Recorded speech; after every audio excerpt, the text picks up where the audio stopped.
Hey everybody, welcome back to the Financial Freedom Show. My name is Rob Berger. Today it's Thursday at 11 a.m. Eastern Time, so that means live Q&A.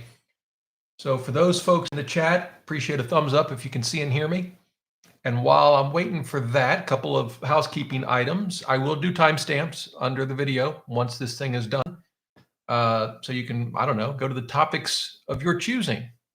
If you want me to discuss a topic, please tag me in your chat comment.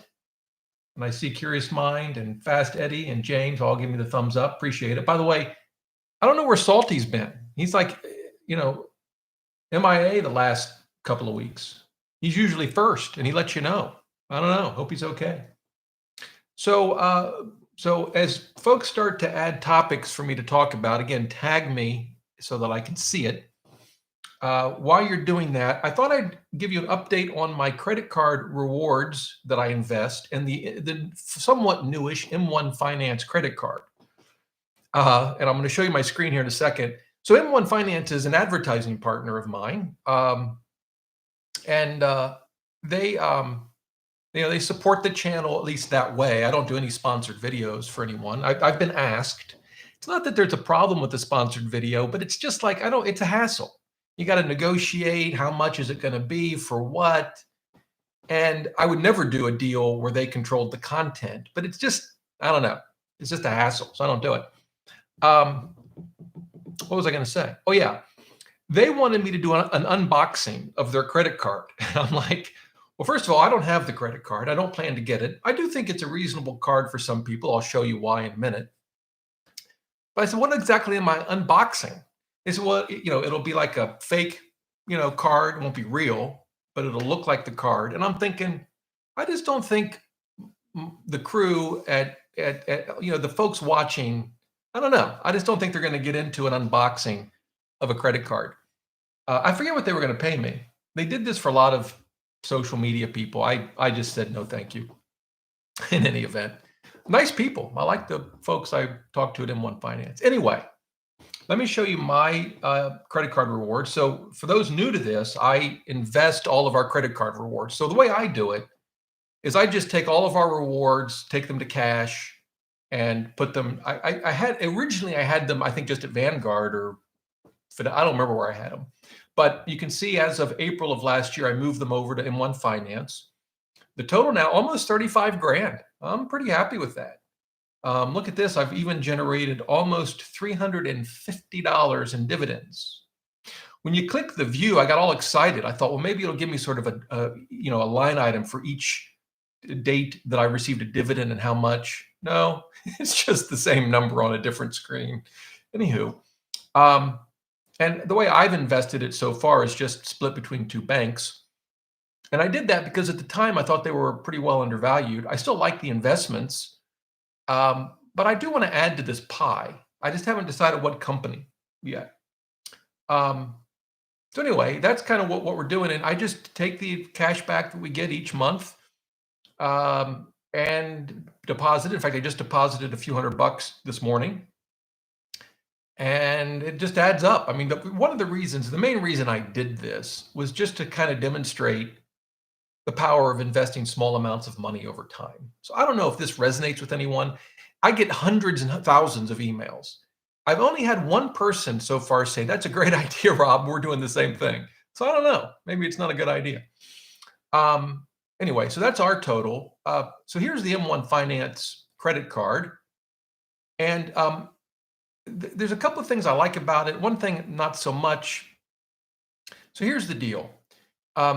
You get up to, you can see up to 10% cash back. It depends on where you're making purchases. So these are what you see on the screen. These are the companies where if you buy from them, you get 10%, and then they have a 5% category, then a 2.5%, and then everything else is like 1.5. Yeah. But here's the deal. In order to get these elevated rewards, you have to own stock of that company in your M1 Finance account. And that bothered me at first because I don't like the idea of investing in a company simply because you get some cash back. I think it promotes. I know I said they're an advertising partner, but that's the good thing about not doing sponsored videos. I can say whatever I want.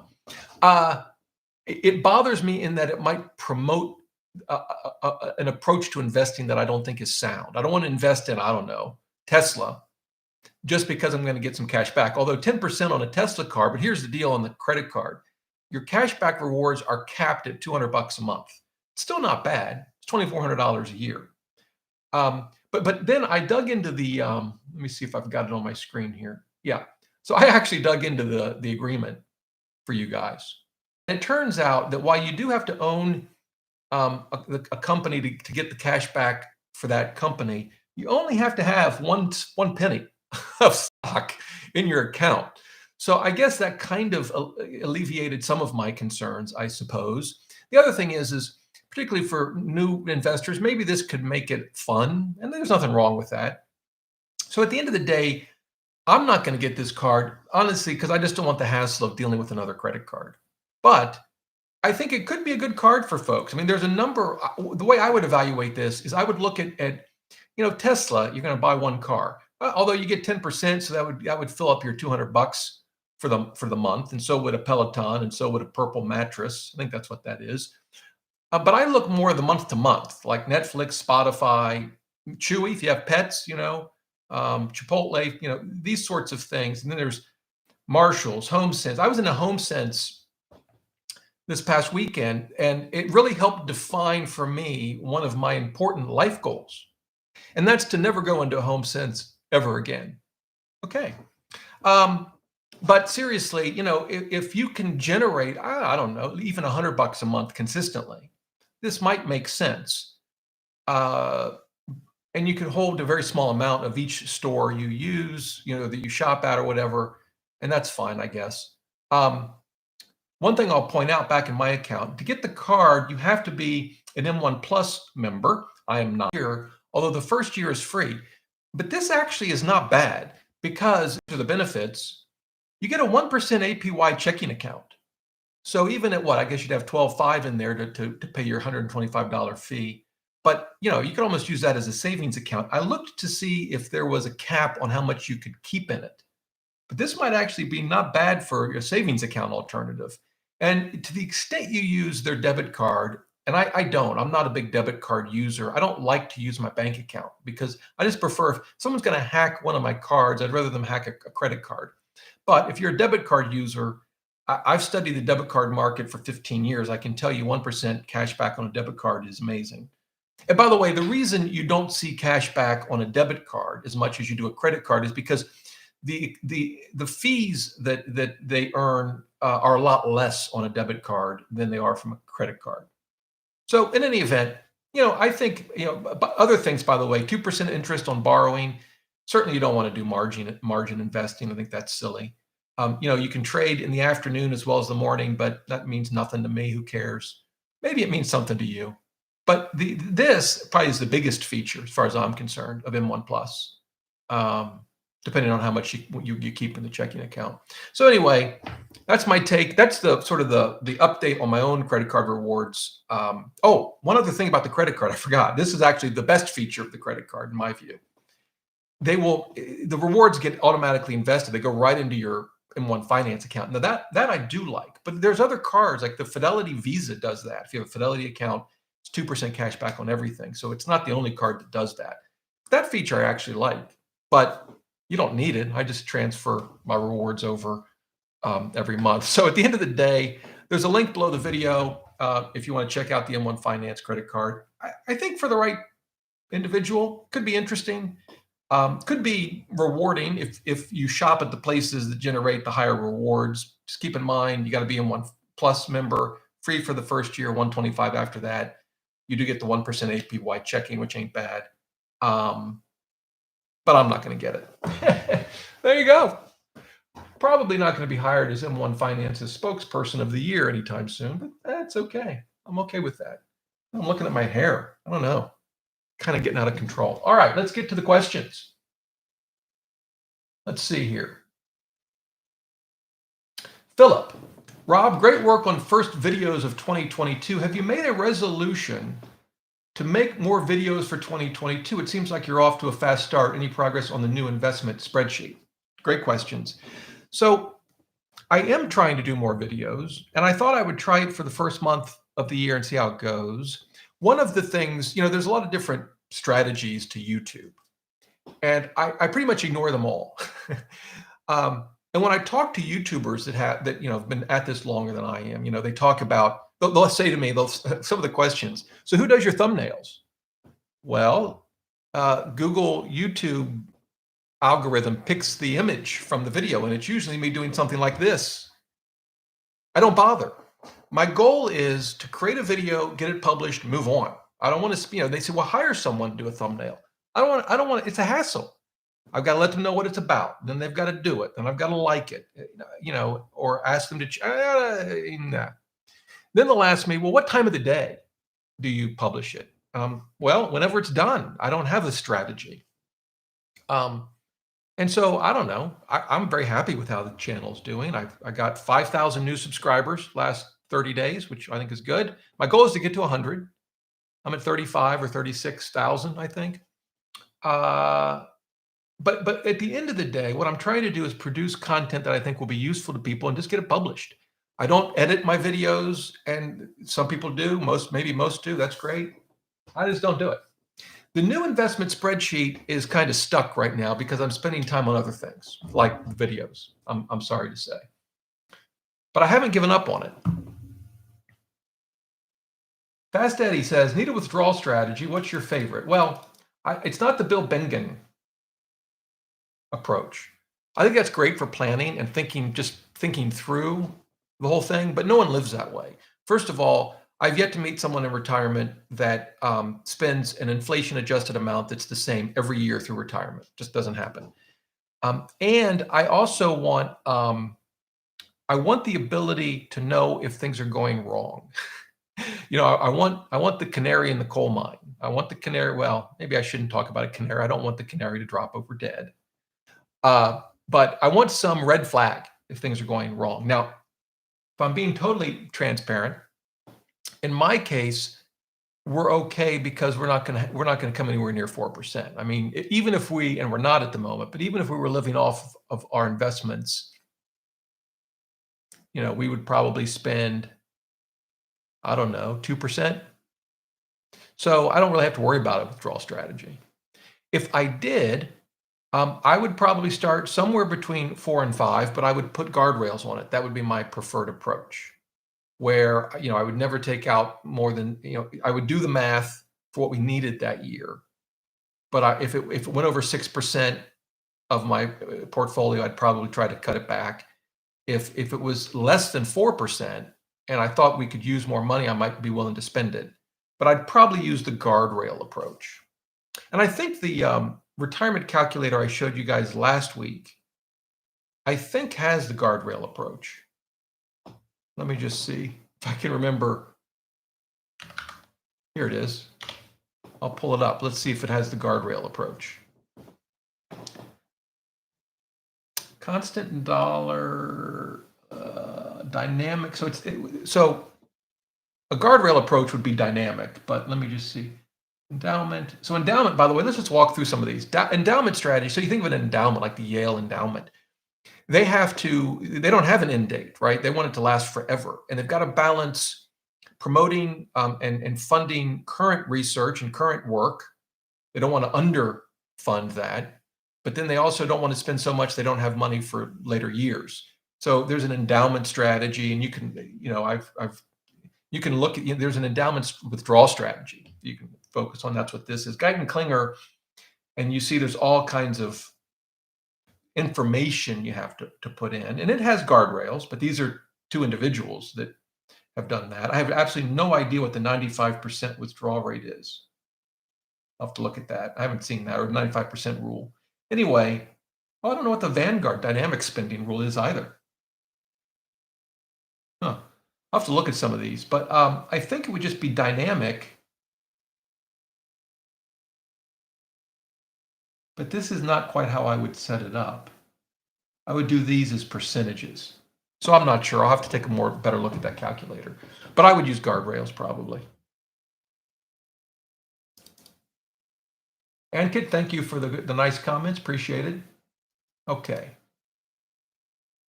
from Alex. Hi, Rob. I'm 40, doing VU at 80%, which is the S&P 500 index, Vanguard's ETF. I just did a VU and chill video, which I thought the title was really hip. Anyway, VU at 80%, VXUS at 10. That's Vanguard's international ETF. XUS means except US, so no US headquartered companies. And VIOV 10%, which I don't know what that is, at least not off the top of my head. So let's figure that out. VIOV, is it a TIPS? Oh, it's small cap. Oh, okay. Small cap. Sticking it through the ups and downs. I'm hearing a lot that I need REITs too, since some think it's a must-have. So first of all, it's obviously 100% stocks. You know the risks. As a stock portfolio, I think it's reasonable. Personally, I would have more international, but some would argue you shouldn't have any. Some would say your 10% in VXUS is too much. Let me talk about that for a moment. I've really been given a lot of thought. When the market does something, so US stocks outperform international, growth outperforms value, Bitcoin goes up, ARK goes up or down, we're desperate to understand why. We desperately want a story. We want a narrative. When we can't explain something, I think it's just human nature, makes us feel a little unsettled. And so there's a narrative that goes, think about it. An easy one would be Bitcoin when it was going up. Now it's kind of crashed, but maybe it's going back up a bit. Crash is maybe too strong a word, but it's dropped a lot. But when it's going up, the narrative was they're limited to how many they can make.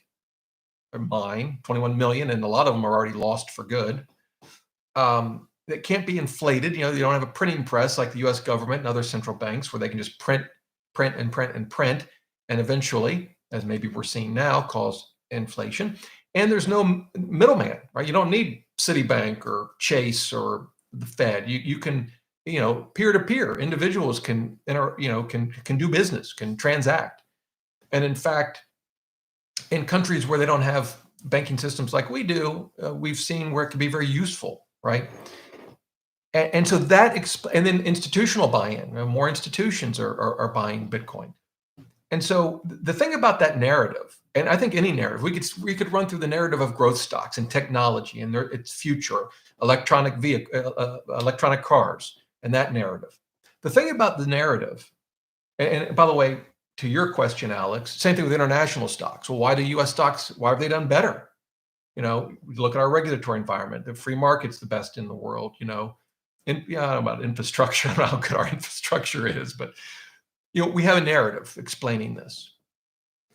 I think you have to be very careful about what narratives you buy into, and here's why. Most of the time, in my experience, the narratives are factually correct. I think all of the narratives around Bitcoin are true. It's true. It's capped at 21 million. It's true. You can't just turn on a printing press like you can with fiat currency. All of these things are true. That's where the danger actually comes in, because while they're true, they may do a very poor job of actually explaining the price changes, the movements. And because I think one explanation for, say, Bitcoin or growth stocks would be monetary and fiscal policy, right? We have monetary policy from the Fed, buying bonds, keeping interest rates low. We're seeing that possibly change now. But just, it flooded the economy with money. And then fiscal policy, our government just literally sending out checks, big ones. I'm not talking about just stimulus, PPP loans, unemployment. They're paying people more not to work. Yeah. And so to me, that probably explains more of the price movement for a lot of these assets than the narrative that goes with a lot of this.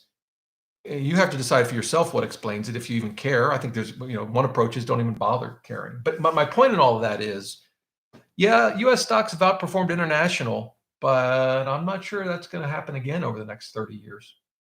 Time will tell. Anyway, to your question, so you already have some access to REITs. The S&P 500 is about 2.5% REITs, I think. 2.5%. So for every $100 you have in there, you got $2.5 in a REIT. So the real question is, do you want more? Now, my answer to that has been yes. I put about 10% in REITs, and I like it. We can go to Portfolio Visualizer. Depending on what time period you pick, it's going to do better or worse. I don't think there's a right answer. If you do have REITs, you want it in a retirement account, not a taxable account because of the taxes. I wouldn't personally go more than 10% in a REIT, but I think either approach is reasonable, Alex. I don't know how satisfying. When I say that, is that satisfying? It's like, you want me to give you an answer? I can be all Dave Ramsey on you. You need 7.5238% in REITs, not a nickel more or less. I just don't believe that. I shouldn't pick on Dave. He hasn't done anything to me. All right. Daniel, good morning. For a person who lives in an emerging country such as India, Brazil, and wants to invest in the American market such as VTI, is the currency risk very important to deal with? That's a great question. So you're investing in an asset that's traded in US dollars. It could be, actually. Could be. I mean, the issue with emerging countries is they can have real problems with their currency, as we know. As you know, saw that in the late 90s it happened. 97, I think, maybe. Here's the issue. We're so used to in the US, when the government borrows money, it borrows it in dollars, right? We don't go out, the government doesn't go out and borrow in euros. At least I don't think it does. Can it even legally do that? I don't know. Anyway, it's all US dollars. So if our currency goes up or down relative to some other currency, that may be important for a lot of reasons, but not in terms of us repaying our debt. And we can always just print more dollars to pay off our debt if we want to. It's one of the reasons it's viewed as risk-free, right? But if you're an emerging market, it can be hard to borrow money in your own currency because investors outside of the country don't want to take that currency risk. So a lot of times they'll borrow in, say, US dollars or maybe euros, but then that creates a big problem because they got to take their currency and convert it to pay back that debt. And if the value of their currency plummets, then ultimately you can have defaults. So I guess my answer is it's definitely a risk that I would evaluate. How you would evaluate it and what outcome, I don't know. I've just never lived in an emerging market and had to deal with it. But I think it's worth thinking about. Mike says, would investing in XLF be better for your credit card M1 account? I don't know what that is. Let's check it out. I could have a stock tip. Well, probably an ETF tip. Oh. So here's what it is. It's the financial sector, Spider. So if we look at this, it's going to hold banks, right? So rather than picking individual banks, you could just pick an index that covers the financial industry. I wonder if Berkshire's in this. Number one, nailed it. I promise I did not look ahead of time. Is it better? It certainly would be an option. But to me, it was more fun to pick individual stocks for this. My approach to that years ago was no more than 10% of our portfolio in individual stocks. And if they happen to do really well and it grows beyond that, fine. And they're now at 30%. So, but the M1 finance account is relatively small. It's a lot of money, but I mean, in terms of portfolio allocation.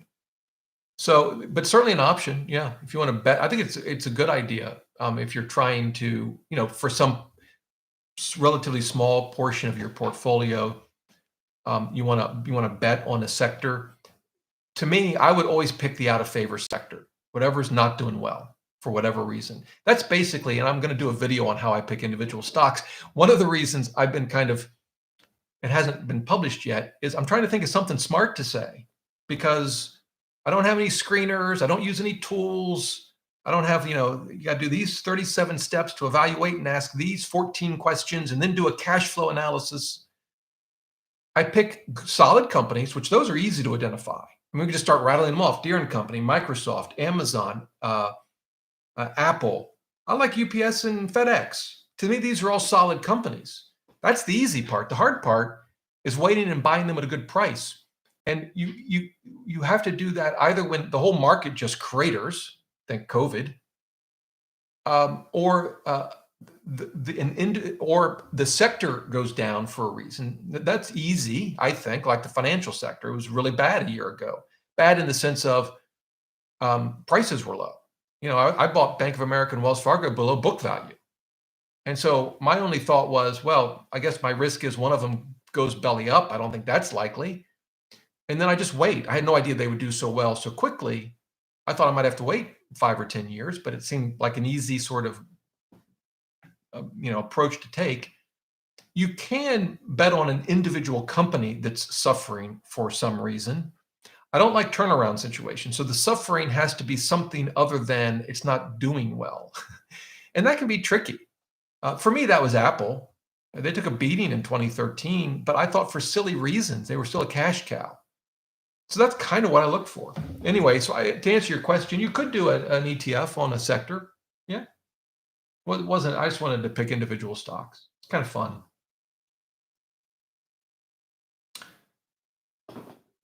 Zeke, I'll just say, says, big fan, thank you. Wanted to get your take on PIMIX as a bond holding. He's got bond in quotes, air quotes. I'm not sure. Maybe it's not really a bond.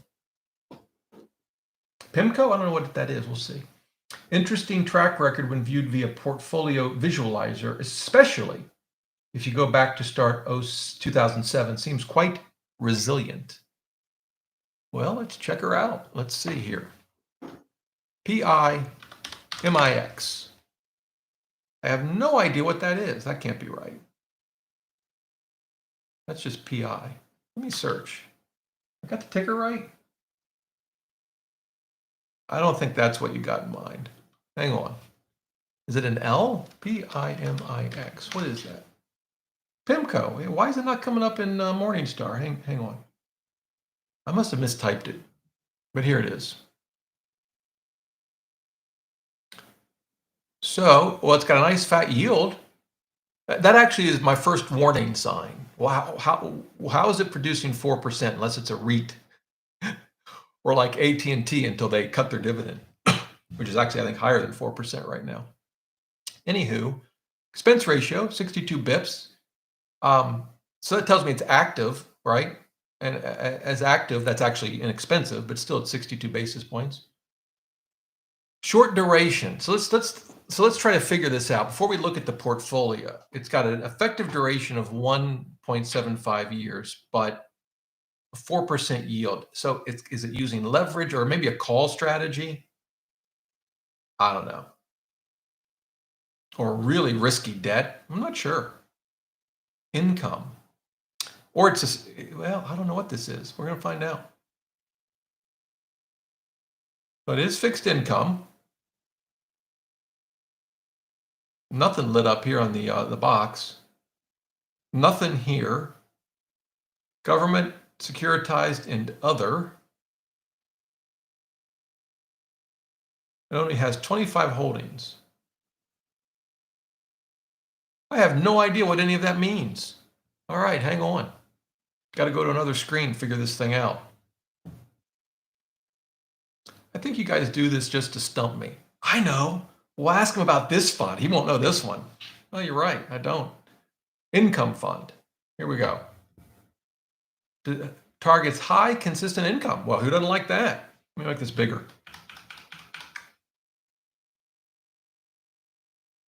Designed for investors who need steady income, the fund takes a broad-based approach to investing in income-generating bonds.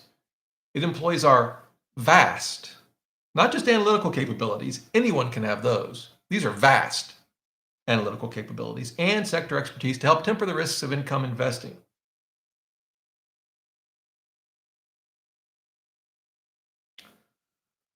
Still don't know what they invest in.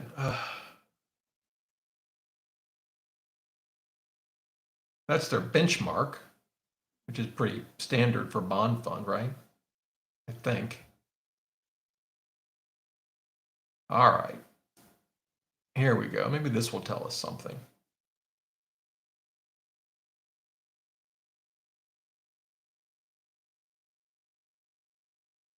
Is it emerging? I don't know what it doesn't tell me. All right, come on. Let's go back to overview. I'll make this a little smaller because it got kind of weird on me here.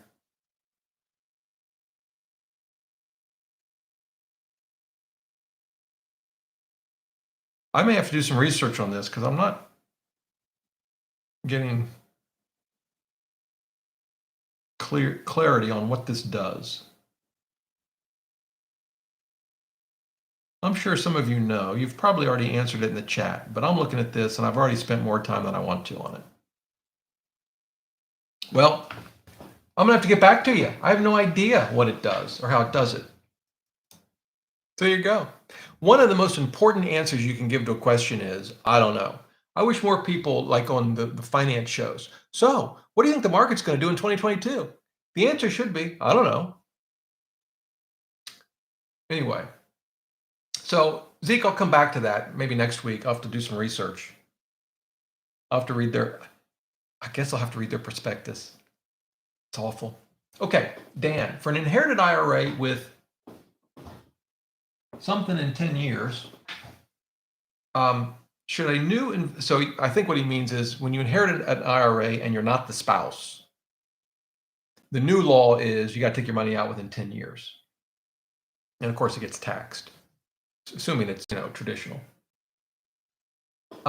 Should a new investor go with VBIAX balanced or VSMGX life strategy for a one fund solution, both 60/40, but VSMGX has more international?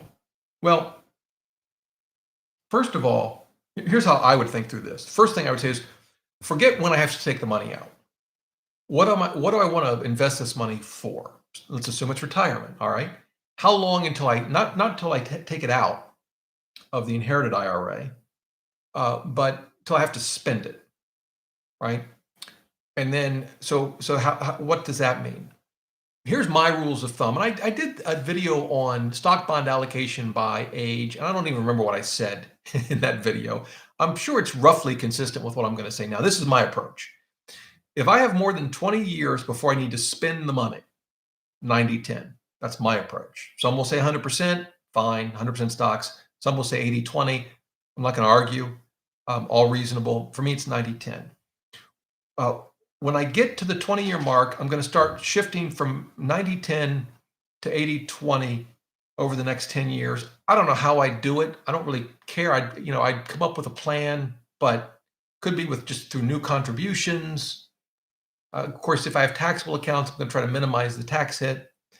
And then as I get into the last 10-year stretch, I'm going to slowly move down, for me, around 70-75% stocks. You might be more conservative, and you don't have to get to your final allocation on the day you retire. In fact, many target date retirement funds have what they call through glide paths, meaning their stock bond allocation continues to change even after you hit retirement. Not forever, but usually 5 to 7 years. That's fine. Again, this is not an exact science. But that's generally my approach. So for me, 60/40 would be too conservative even in retirement. But for a lot of people, it might be ideal. So that would be my first thinking. Now, if I wanted a one fund solution and 60/40 was what I wanted, I personally would go with more international for the reasons I've just talked about. But let's look at both of these funds. This is the balanced fund. And, from Vanguard, 7 basis points. It's 60/40. And then to get the international exposure, a couple ways to do it, but I would just come here to region, and it's all North America. So this is basically all US. We can come down to the portfolio. Yeah, so it's all US. The other fund, I think he said is a life strategy fund. Yeah. So life strategy, I think they're all have international, because if we look at the portfolio, it's like 4 or 5 Vanguard funds. Let's first go all the way down. Excuse me. Yeah. So it has 23% in this international. It even has some international bonds, which I personally don't feel a need to have, but I wouldn't avoid this fund because it has it. And then we can actually look at the exposure here. So personally, I would go with international, which would mean I would have underperformed the market here in the last decade, right? Or underperformed a fund without international. So a creme, I'm not sure how I'm pronouncing it. Do you plan to make a content for non-resident alien investors? The short answer is yes. The longer answer is it's an area I have absolutely no experience with. So I just need to do a lot of research. Maybe I need to bring someone on with experience for that. You know who does a lot with folks that live out of this country? Maybe I'll ask Mark Azorel. He's Plan Vision. I've talked about him, just flat fee guy that I actually use him. He doesn't manage my investments, but he's through him I have eMoney Advisor. Hang on. Mark Zorel. YouTube show. Mark, do you have experience helping folks who live outside the US with their investments? If so, do you want to come on as a guest on my YouTube show? Best Rob. Here we go. So we'll see what he says.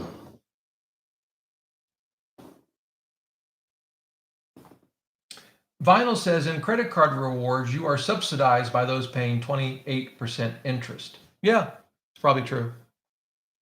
And I hope, people that are paying that interest, and I've done a lot of content on how to get out of debt, but that's true. I guess I don't know what, is that really true? I mean, you say that they can pay those rewards because they're earning interest off of other people.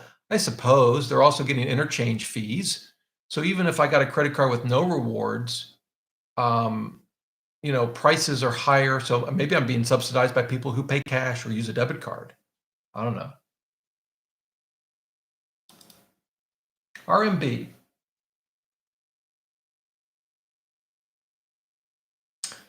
Why should I, as a 25-year-old making good money in a stable industry with little risk of losing my job, invest in any bonds instead of going 100% stocks? Well, the first reason would be because when the stocks lose 50%, you bail. Now, if you say you're not going to do that and you don't, 100% stocks can be justified. Now, you do have to remember that 100% stocks can underperform a 90-10 portfolio over a decade or more. It's happened. Maybe even an 80-20 portfolio.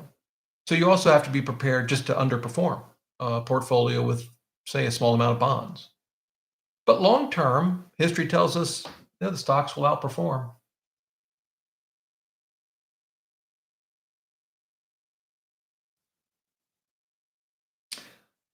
Someone wants to know how you can send me an instant message. Short answer is you can't. Yeah. Yeah. There you go. Mike, would you consider a video on explaining the Fama and French research and how to take that information and apply it in the real world? Sure. I'm just making a note. Fama and French. At the end of the day, a well-diversified index fund portfolio does it, but sure. Is it a mistake this is from Double Dog Blitz. Glad to see Double Dog is in the house. Is it a mistake to have bond funds in a taxable account? I'm in the 12% tax bracket. Yeah, probably not. Here's the deal. Bonds obviously generate interest, and it's taxed as ordinary income, as well, assuming it's not a muni. There are some advantages, right? So munis don't pay federal income tax, and depending on where you live in the fund, it may not have state income tax. Treasuries you don't have to pay state income tax on treasuries, right? So there's that advantage. But you're in a low bracket. But the other thing is bonds aren't paying much in interest right now. So I personally don't think it's a big mistake. That could change, I suppose. And I still have most of our bonds in retirement accounts, but we still have a fair amount of fixed income in taxable. And I'm in the process of moving a lot of that into a municipal bond fund. David, what are your thoughts on calculating savings rate for folks with a pension? Should they count employer contribution towards their pension? Well, I think the way I would think about it, so there's a couple of approaches here. One approach is just to save as much as you can, as you comfortably can, in which case that's just what you'll do. But if you're trying to figure out like a percentage and you want to bring some logic to it, I would not include the pension. But really what I would do is say, okay, this is my best guess as to what I'll need to retire. And then what kind of savings rate do I need to reach that goal given whatever your time period is? And so the amount I need to retire on, what I would do is say, okay, forget the pension. I'm going to have all sources. I have a pension, I have Social Security, whatever. That's fine. After I count for all of that, how much do I need, say, in year one of retirement? And it's going to be a best guess, right? And so if that's 40 grand, then I'm going to say, for me, depends on how old you are when you retire, how much you're going to need to generate 40,000 from your portfolio. Obviously, if you assume 4% withdrawal, that would be $1 million. If you're going to retire early in your 50s, I'd probably assume no more than a 3% withdrawal rate. You're going to retire at 65, I think 4% is probably fine. And so, you can figure out then, okay, this is what I need. And okay, what do I need to save to hit that goal? That's how I would think about it. There are tools, probably the best tool for that kind of analysis is New Retirement, in my view. But there's a learning curve to it. I think it's worth the effort. But, it's not the kind of tool, you can't just go in and plug a few numbers in and, okay, I got an answer. But that's how I would think about it.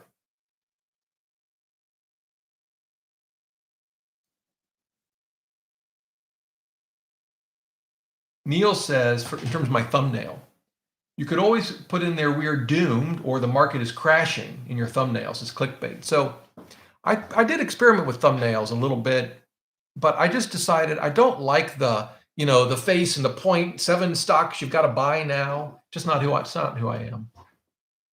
A lot of those guys do, from a YouTube perspective, they're crushing it. I think I'm happy with how my YouTube channel's grown. Makes a little bit of money. I don't know.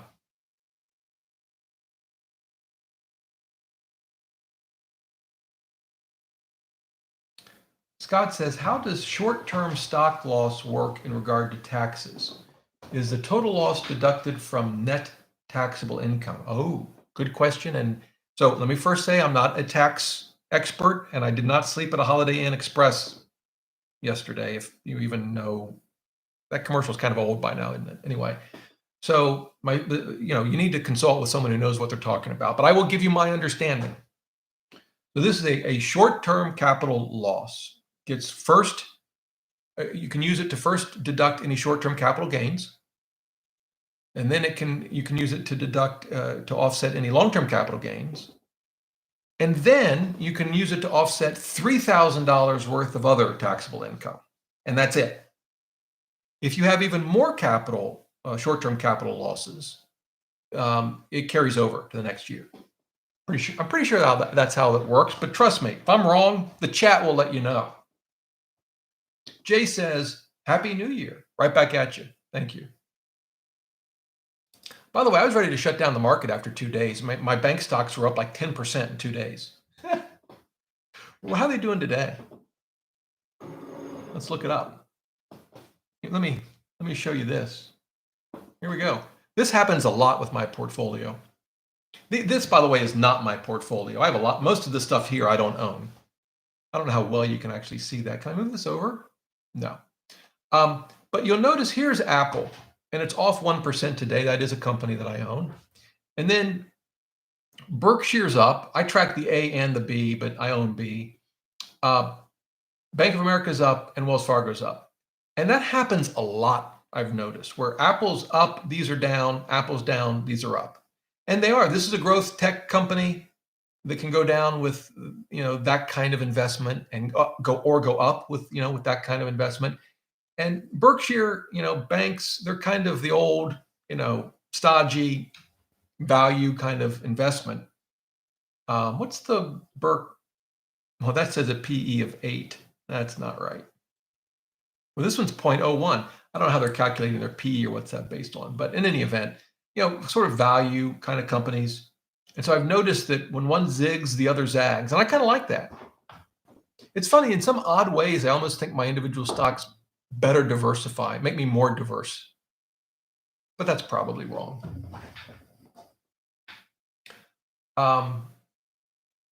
So Thomas says, how do you track your portfolio performance, and can you share your spreadsheet? Of course.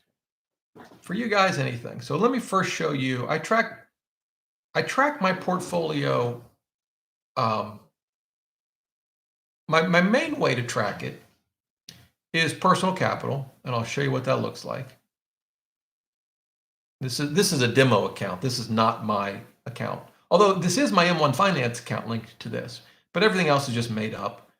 And you can just go to investing, performance, and it's great. Now I will say, you look at this and you're like, boy, Rob, this portfolio hasn't done well. Yeah, to really track it, you need to link the accounts. These are all manually entered. But when you link it, it shows dividends, your income, all your performance. You can compare it. This compares to a blended, which is a blend of, you can actually see, here's a blended, right? Stocks and bonds. And it has all the different, bonds, foreign stocks, you can compare it. And so this, I use this. I've also been tracking my portfolio in Stock Rover, which is kind of interesting, but more of I'll do maybe some videos on Stock Rover, but in any event, the spreadsheet. So if you just Google best investment tracking spreadsheet, robberger.com comes up first, at least at the moment. That could change, and it could also be different for you. But here it is. Here's the article, and here's the link.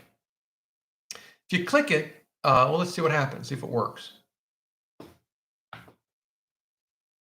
By the way, I switched off real quick because I thought, maybe this will actually bring up my own personal version of this. And my mother-in-law could be watching. I don't want her to see, but it's not. So this is what the spreadsheet looks like. You can make a copy of it. Don't ask for access to this. This is the template, so I don't want to give anyone access to it, right? I probably need to do another video on how to set this up, but basically you put all your investments in here and you categorize them. There is a way to add more categories. This is what I have in there for the moment. So I'll do a separate video on that. But the thing to keep in mind is that the price is actually tracked by Google Finance. The share amounts over here, you have to manually put in. This doesn't link to your brokerage account, right?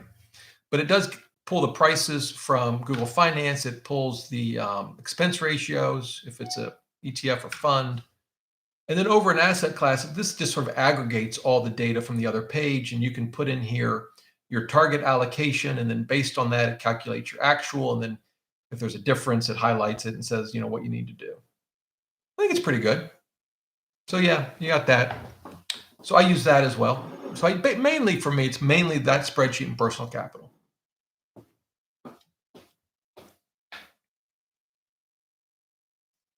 Jay says, my current portfolio, and he lists it out, I have 6 months emergency fund sitting in money market and enough to cover expenses and savings for 4 months.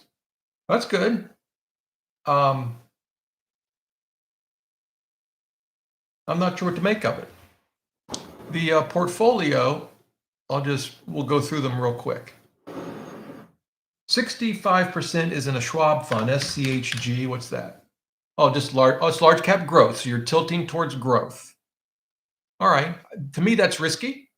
It's paid off though. Paid off, a lot lately.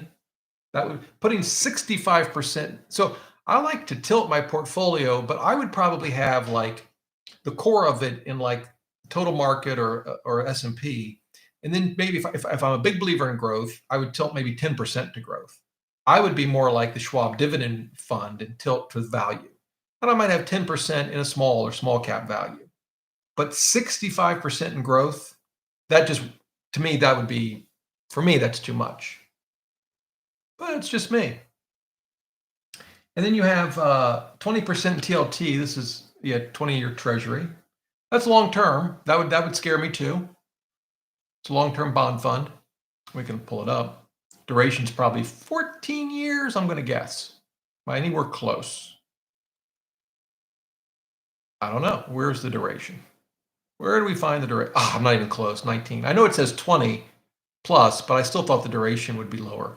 That's a long-term bond fund. Rates go up. I mean, this must have been hammered recently, I would think. Let's see what it did last year.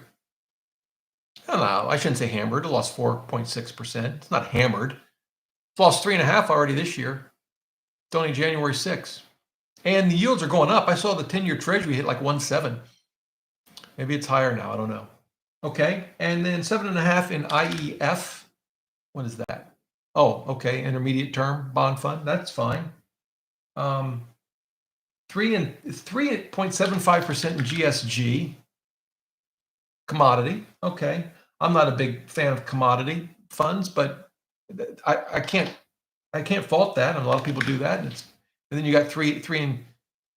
So this, in some ways, it's kind of like an all-weather kind of feel to it with those long-term bonds and gold and commodities. This is not a portfolio I personally would use for the reasons I kind of stumbled through. But I can't tell you it won't beat my portfolio. It might.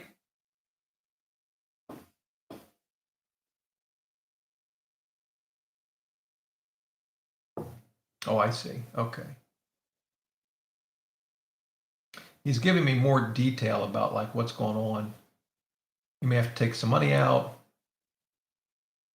Oh, here we go. How would you approach withdrawals to cover necessary expenses for the next year to year and a half? Would you withdraw a year's worth of expenses now and drop it in the bank account? So first of all, there's no really one right way to do it. I think taking a year out at a time is fine. I wouldn't take out more than that personally. I'm inclined to do it on a quarter by quarter basis and fund it first with taxable dividends and interest that come out quarterly, typically. That's how I would do it. Although in your case, you probably don't have a lot of yield. Well, it's kind of a mix, but I don't know how you probably don't have a whole lot of yield in your portfolio. But I think I would do it quarterly, but I can't fault a 1-year approach. I mean, part of it, honestly, is just convenience.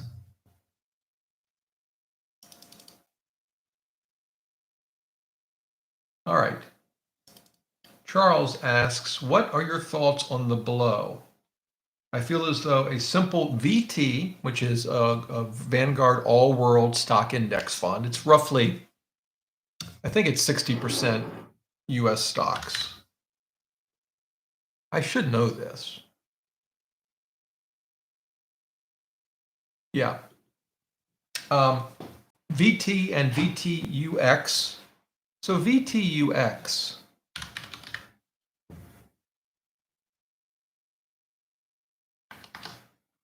I wonder if he meant, I don't know what VTUX is. At least it's not coming up in Morningstar. Did I mistype it? No, it's VTUX. What's VTUX? There's VXUS. Oh, wait, no. I don't know what VTUX is. Yeah, so maybe if you can let me know, I can come back to that one. How do you like the Cleveland Indians' new team name?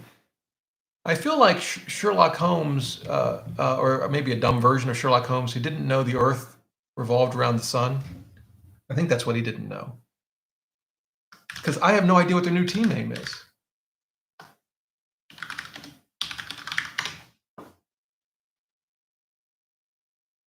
Is it the Guardians? Oh, reminding me of Guardians of the Galaxy. The thing, my initial reaction to Cleveland Guardians would be that it's not a baseball team. Like, maybe I just have to get used to it. It seems like some odd sports team kind of name. But, you know, it's got a ring to it. All right. Alex wants to know, what lesson did you learn from Bernie Madoff? Well, one, not to trust anyone with my money, but I wasn't doing that then anyway. You know, to me, the big lesson is, if it sounds too good to be true, it probably is. Because, you know, he was just telling people, you know, every year in and year out, we're crushing it. And that's just not how life works. Cody says, I'm 24. My retirement account is set up as the following: 35% VU, S&P 500, 35% VTI. Okay, that's total stock market. A lot of overlap. They're not the same thing, but they rhyme. I was an English major. That's about all I learned. 20% QQQ, which would be tech growth. 10% VXUS. What's your thoughts? Well, as I alluded to, I don't really see the purpose of owning VU and VTI together. It doesn't hurt you. Basically, you've got 70% in roughly the US market. And that's fine. You know, you could have just put 70% in VTI. One could argue 70% in VU, but the fact that you have it split up doesn't hurt anything, so long as you want 70% in sort of a broad-based US market kind of approach. You've got 10% in international. I think that's within the range of reasonable. I personally like more than that, but some would argue you shouldn't have any. I've got no qualms with that.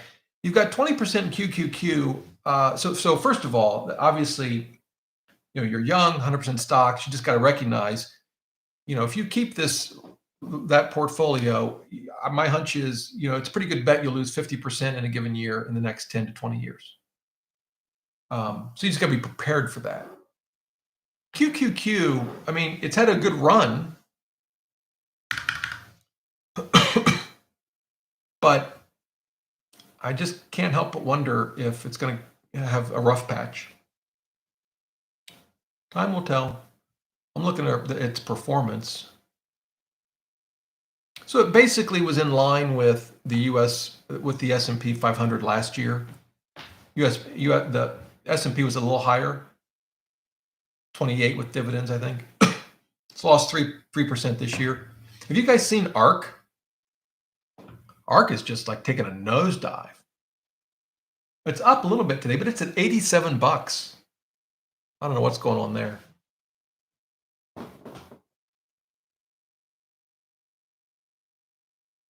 Mike says that REITs for the total stock market, it represents 3.5% of VTI. Okay, good to know.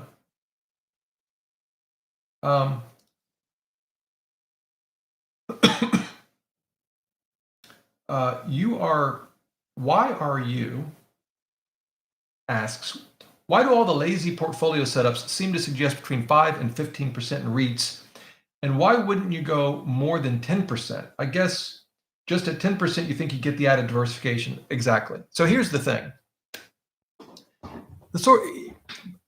The decision is as much behavioral. We don't know what mix is going to result in the best performance over your investing time horizon. There's no way to know. We're guessing at best. And so the real question is, do you have a portfolio you can stick to even when it's underperforming everything else? Because it will at some time. And I think the more you tilt beyond 10% in with any given approach, value, small cap, emerging, REITs, for me anyway, the harder it's going to be to stick to that when trouble comes along. I'm going to wonder, boy, am I overweighted in growth, for example, and we could be in a 10 or 15 year or longer period where it underperforms. If I have 10% in there, I can live with it. If I have more than that, it gets a little dicey for me. That's my logic. Hi, Rob. This is from Displaced Hoosier. Welcome back. You guys see Ohio State game? I think we talked about that last week. Did we? When was it? I think we did. Or did we? What's today? Today's the 6th. No, we didn't, because it was on New Year's, right? They won. Anyway, will you be buying additional I bonds this month to fulfill your 2022 amount? I will. The one interesting thing about when to buy is like if you waited until the next fixed rate reset, will it go up? I don't know. My guess is it won't, but yeah, I'm gonna buy this month.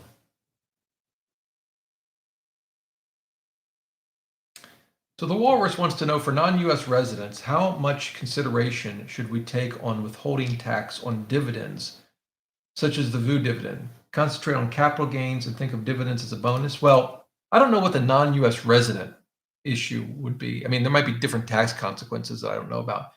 I always focus on total return. That's always been my focus. RH.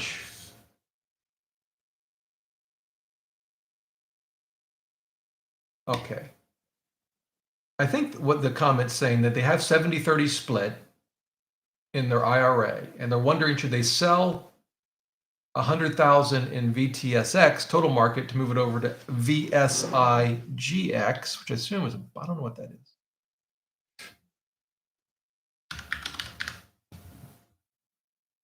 Oh, intermediate term treasury. I know I shouldn't try to time the market, but I'm nervous about the expected rise in interest rates this year. Well, if they go up, your bond fund value will go down, at least for a time. Eventually, the higher yields build back up. But just keep that in mind. Yeah, I mean, it's tough. I just try not to time the market. You could be right. You could be wrong. I don't know. That's why I don't try to time the market. You know, one thing you could do is whenever you have thought like that, take a note. Keep a journal about your fears. And this is if you have a tool like Rome Research or log is it SEQ? LOGSEQ. Log seek, I guess, for sequence. I don't know. You can actually put a date in there so that it'll come back up like a year from now. But you could pen and paper, whatever, so that you can revisit these thoughts and ideas. You know, Kathy Wood thinks her fund will be up 40% over each year over the next 5 years. You know, and look back a year from now, 2 years from now, 5 years from now. Maybe she'll be right. But you can do the same thing with your own thinking. But as to what you should do, I mean, my approach is not to try to time the market. That's all I can tell you. So I haven't changed my stock bond allocation.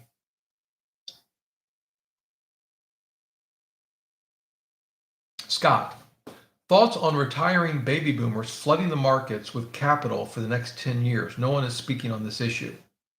Flooding the market with capital.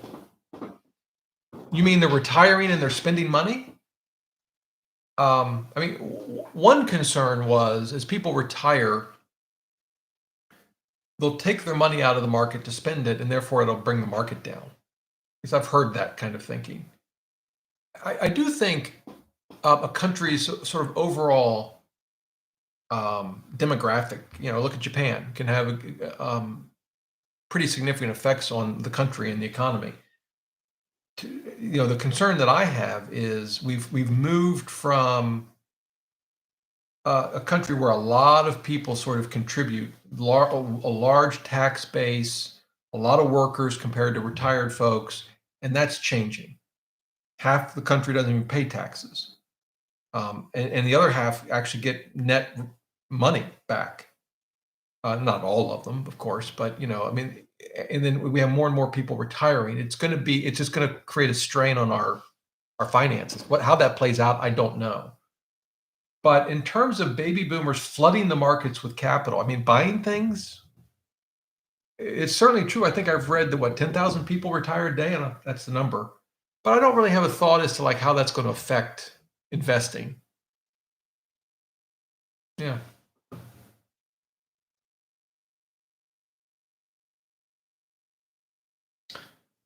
Brian says, what do you think of the information that a company like InvestTech Research puts out?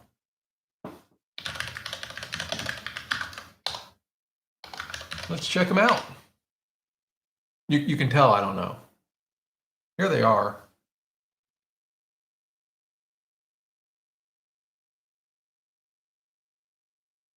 I'll have to check it out. I don't know is the short answer. Brian says they track market indicators that may indicate the market is changing. Well, I'm not a big believer in market indicators. It just doesn't mean anything to me. I don't change how I invest. So, and there's different philosophies. Some are big into that and think, yeah, they can figure that out and they can time the market. And maybe InvestTech Research has been able to do that. Most of the people that think they can are trying to sell you something. So I'm just not a big believer in it, but I'll check them out. I'm not familiar with them. SMN. If you were about to start investing today, would you invest in bonds as part of a 3-fund portfolio, considering the current environment in bond market? Well, if I were literally starting today, I got my first job, 401k, $100 a month. If I know what, I'd probably just, I'd probably do a 3-fund portfolio. I might put very little in bonds, but for me, it's still 90-10 probably. Yeah. That's what I would do. I wouldn't worry about tilting the portfolio. It'd probably be VTI, VXUS, and BND. That's probably what I'd do.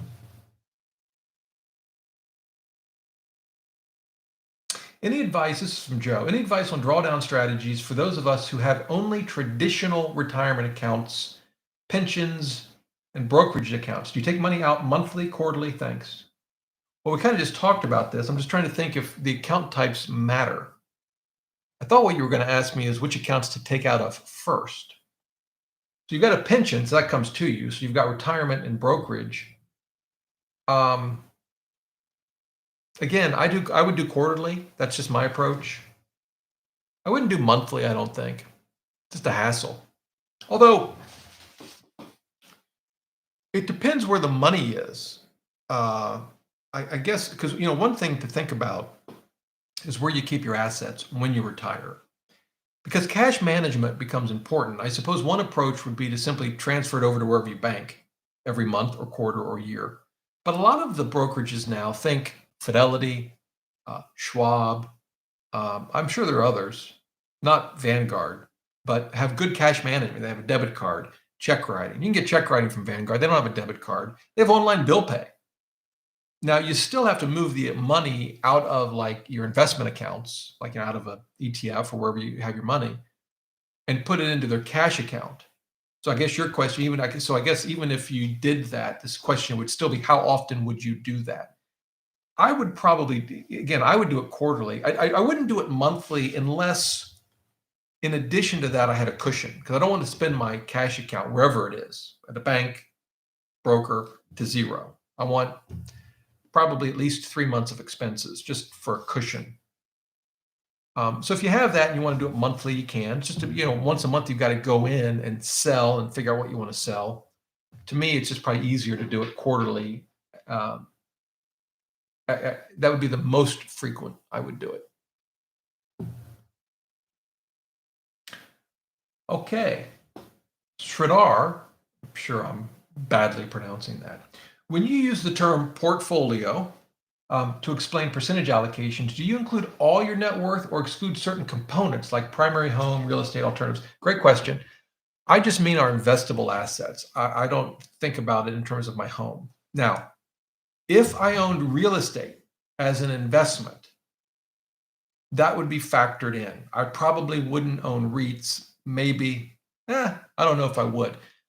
Keep in mind that REITs, there are different kinds of REITs, right? Most of the REITs you're investing in aren't investing in residential properties. And maybe, I don't know if any of them are. Well, maybe there might be some. But I can see that if you have a lot of real estate investments, that you would want to sort of factor that in to how you think about your overall portfolio. But my primary home, no, don't count it. Alternatives, depends what that is. But like if I owned expensive artwork, which I don't, it's such an odd, I probably wouldn't factor it in. Unless you wanted a certain allocation to alternatives, and for you that included collectibles and that sort of thing, then I guess if I owned some, outright, I would factor that in. But I don't have sort of an alternative. I guess REITs are technically an alternative, but I don't really have an alternatives asset class. If I did, and I had, a $500,000 baseball card collection, then maybe I'd factor that in. And I know people that have that. I don't. I know people that have $1 million baseball collections. All right. Dave, the pre-billionaire, says, FYI, the Morningstar search box dislikes fast typing. That's true. All right. Marv says, is it more tax advantageous to own an ETF rather than the index fund? Sometimes it is. Depends on the fund. With Vanguard, generally not, in my experience. The issue can be they can distribute some capital gains even when you don't want them to, like even when you don't sell anything. And we've looked at this in the past. Let me see if I can. So if we go to Vanguard, let's just go to Vanguard for a minute. We'll look at their total stock market. And I think, let's see, I got to remember where to find this. Is it in price?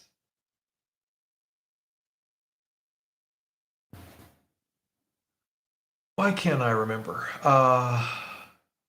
Maybe it's in performance.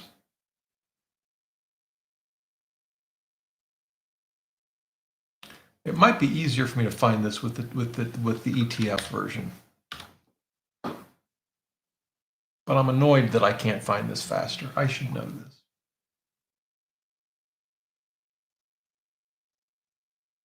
I didn't think it was in portfolio. All right. See, if this were a recorded video, this is when I would probably curse and stop the video and have to redo it all over again because I can't find what I want. It's not price. We'll just go to Vanguard's website. Hang on. Let me go to Vanguard.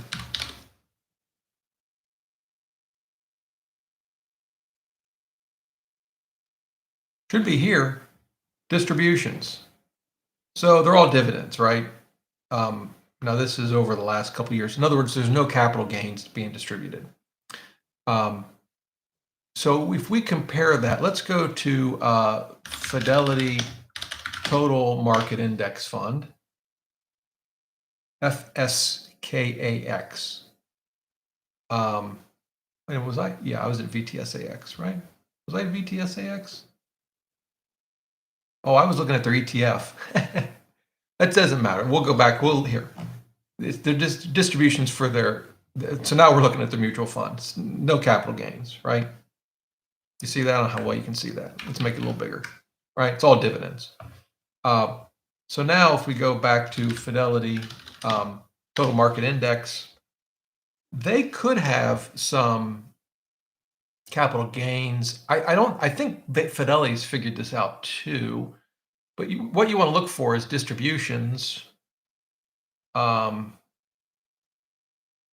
Yeah.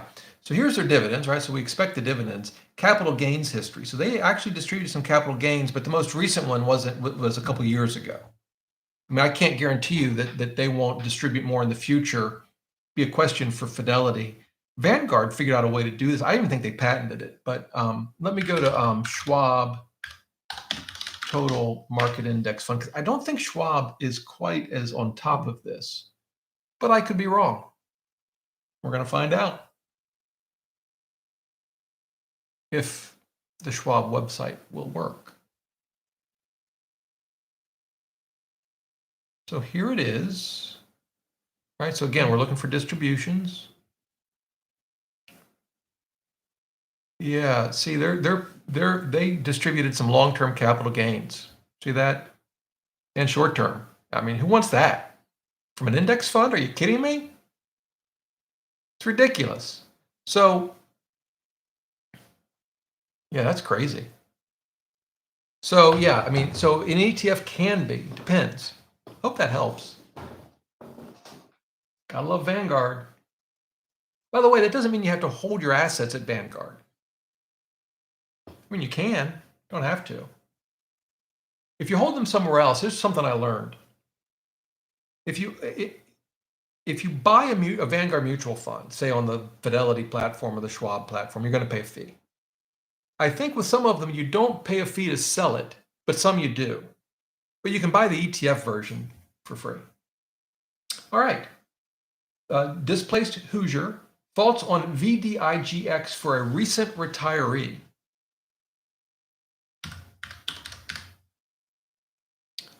Vanguard dividend growth. Well, so I don't believe we need dividends as a retiree, or that we need to tilt our portfolio towards dividends.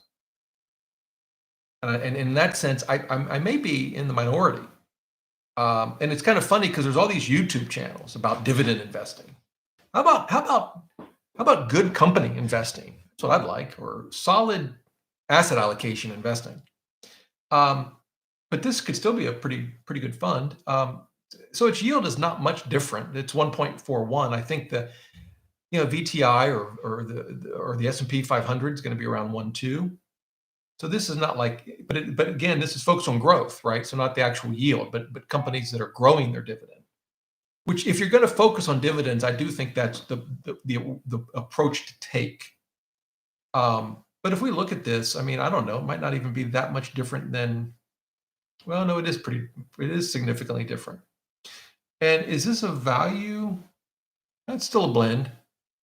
I mean, I think it's a perfectly good fund. I guess the question would be, why this over just VTI? Excuse me. I wonder what its weight is. Or so I should say this over VU, because this is a large cap. By the way, it also matters how much of your portfolio, what percentage, talk about percentage of allocation you have in this. If it's 10% because you want to tilt a little bit towards dividend growers, you'll not hear any objection from me. Eric wants to know, can you explain the rule of 55? Well, I only know of one rule of 55, so I'll explain the one rule that I know. And it's this. If you retire from your employer at age 55 or older, you can take money out of the 401k that's at that employer without the 10% penalty. You'll pay the taxes, assuming it's traditional 401k, but you don't have to wait until you're 59 and a half. That's my understanding of the rule. Now, you say, well, what happens if I retired at 55 and I rolled it over to an IRA? Well, rule of 55 does not apply. It has to be at that employer and stay there. Well, what about a previous employer? Can I also take out of that? I left it there. Can I take? No, you cannot. Only the 401k at the employer when you retire, when you're 50, in the year you turn 55 or older. Now, before you retire, can you roll over the old 401k at the old employer first into your current employer? Yes. Can you roll over a rollover IRA? And why the rollover IRA is over here and the old employer 401k is over here, I have no idea, but that's where they are. Can you roll the rollover IRA into your current 401k at your current job before you retire and have that bigger pot of money to apply the rule of 55? Yes, you can. How about if you retire at 54? You retire at 54, you don't take any money out, you wait till you turn 55 the next year, then can you take the money out penalty free? No, you cannot. That is my understanding of the rule of 55. And I don't know really why I'm being so goofy about it. My phone is ringing. Okay. It's probably someone watching the show got my number and said, Rob, why are you being so stinking goofy about the rule of 55? Not really the rule of 55. I would call it the age 55 rule. Of course, maybe you were thinking about something else. All right. Ethan, in 8 years, my daughter starts college. Should I invest in a Roth instead of 529 and pull money for her college from the Roth? I wouldn't. Just my knee-jerk reaction is no. Now, of course, I don't know anything about your finances, but I wouldn't do that for a couple of reasons. One, there's only so much money, of course, that you can put in a Roth, assuming, at least in terms of contributions. And I want to keep that money in there as long as I can. I want that Roth to get as fat as a tick, as I like to say. Thanks, Mom, for that saying. Because it's such a good tax deal. So I don't want to pull money out of it for something other than retirement. Plus, at least depending on where you live, you may get a tax break on the 529 contributions. So that would be my instinct. I would not use a Roth. Now, I've given that no thought other than the last 42 seconds or however long. So maybe there's a theory that says you should use a Roth. I can't think of what that would be.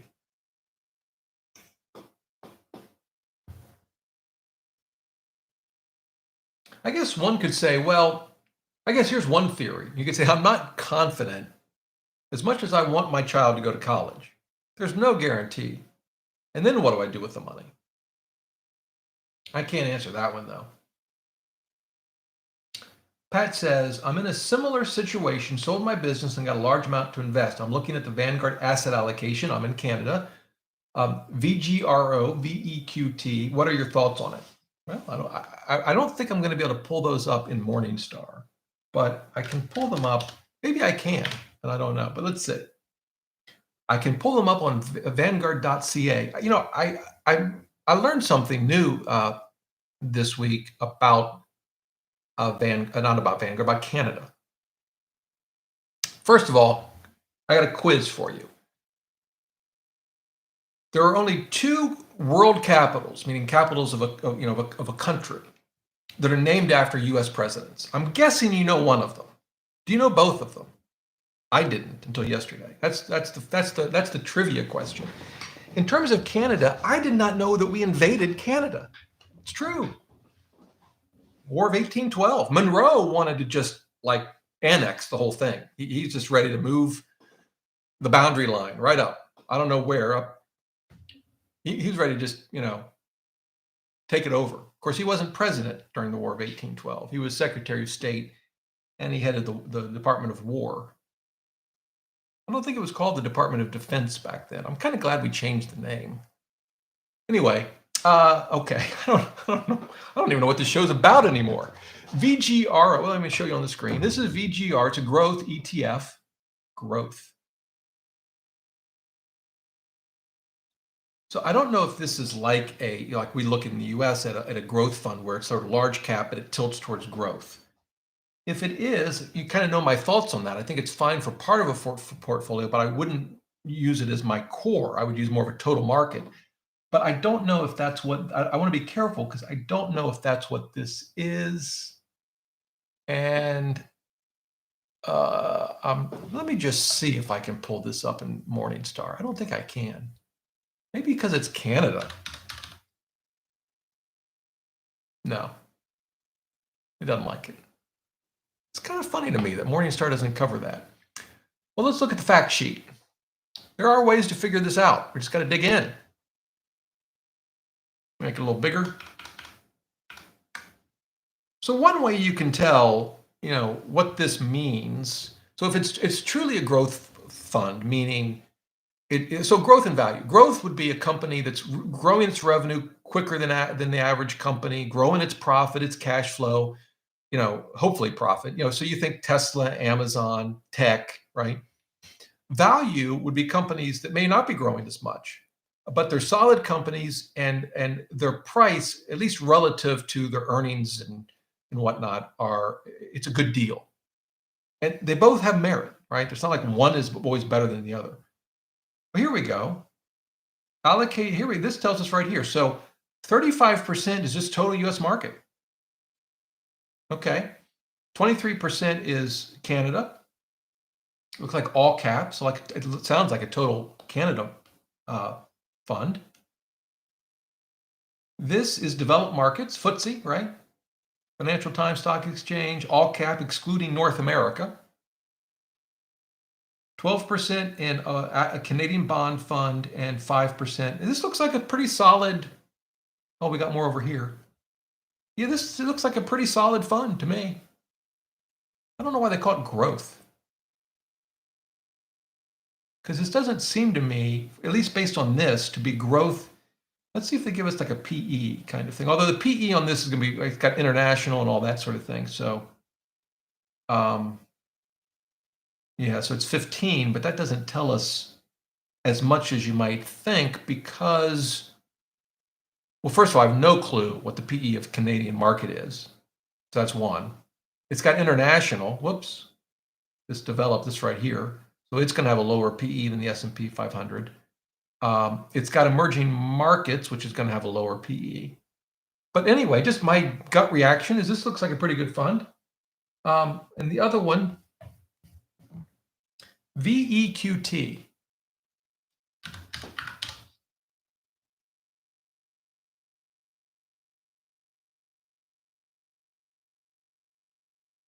Of course, one of the big questions is always allocation.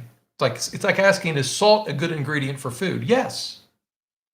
Well, you don't want to overdo it, and I don't salt anything at the table. In any event, but too much of it, yeah. If you confuse the amount of salt and sugar, you switch them, it ain't good. I don't care what you're making. All right, so here's VEQT, all equity ETF portfolio. We're going to go right to the fact sheet. We've learned our lesson.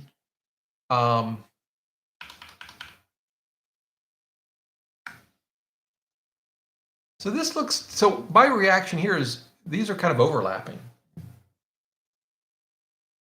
I'm just looking at, so I don't know that I would own both. So this one is looks like it's all equities. The other one had some bonds. It's like, so part of it just depends on what you want your stock bond allocation to be. So this has got the same, looks like the same kind of thing. Similar funds, just doesn't have the bond funds.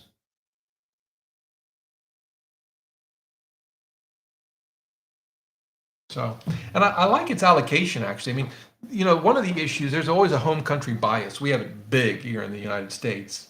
And you do have currency issues to think about when you're, wherever you live. I mean, but, like if you're in Canada, should you have 100% Canadian portfolio? I don't know that makes sense, right? Of course, this is not. But they look like solid funds to me. It's just a question of allocation and, did you say you're retired? You didn't say. So, part of it between those two funds is do you want bonds or not? That's probably the big difference, at least based on my 2 minutes of looking at those two funds. Ron says, what municipal bond fund are you transitioning to? Well, so Vanguard has two. Well, they may have more. They do have more than two. They have some state-specific ones, as I recall. Mainly like California and New York, because my theory is, I haven't confirmed this, but they need enough. They can't have a municipal bond fund for like Rhode Island. There's just not enough. Of course, watch, they have a municipal bond fund for Rhode Island. Let's see here. We can look them all up.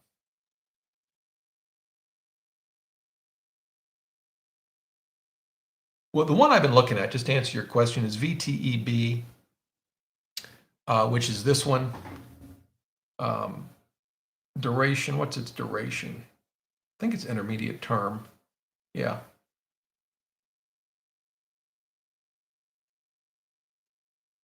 Average duration is 4.6 years. They have two funds. One actually pays an interest daily and one's monthly. I think this is monthly.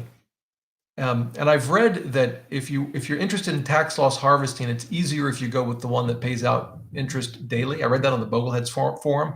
But for the life of me, I can't figure out the logic behind that. I don't have an opinion one way or another. But they have Admiral shares of this one, which is VTEAX, and then they also have, is it VWIUX, maybe? I could be wrong. Oh no, I'm right. Well, that doesn't happen very often. Yeah, here's the other one. This is the one that pays out. I think it distributes daily.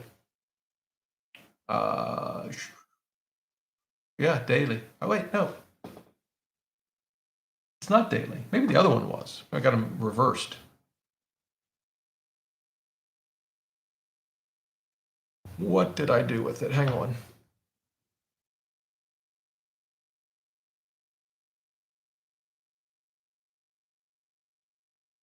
No, they're both monthly. I'll have to look at that. But in any event, that answers your question. I was looking at VTEB.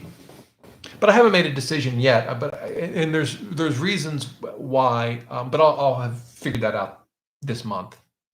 By the way, I want to do more research for municipal funds outside of Vanguard, but at least so far in the limited research I've done, Vanguard seemed to be pretty good.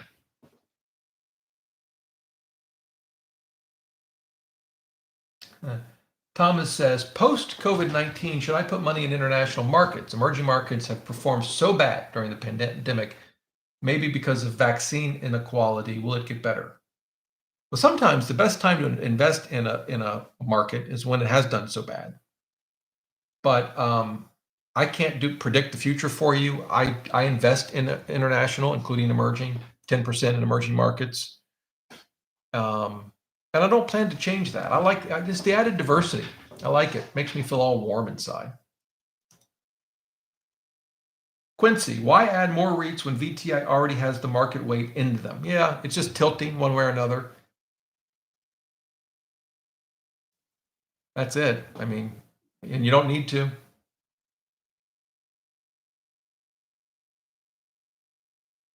Apparently, someone asked me a question without tagging me, so please do tag me. Oh, wait. I think I see the question. Mr. Famous. I'm 34. Would like to retire at 45, Roth or traditional? Well,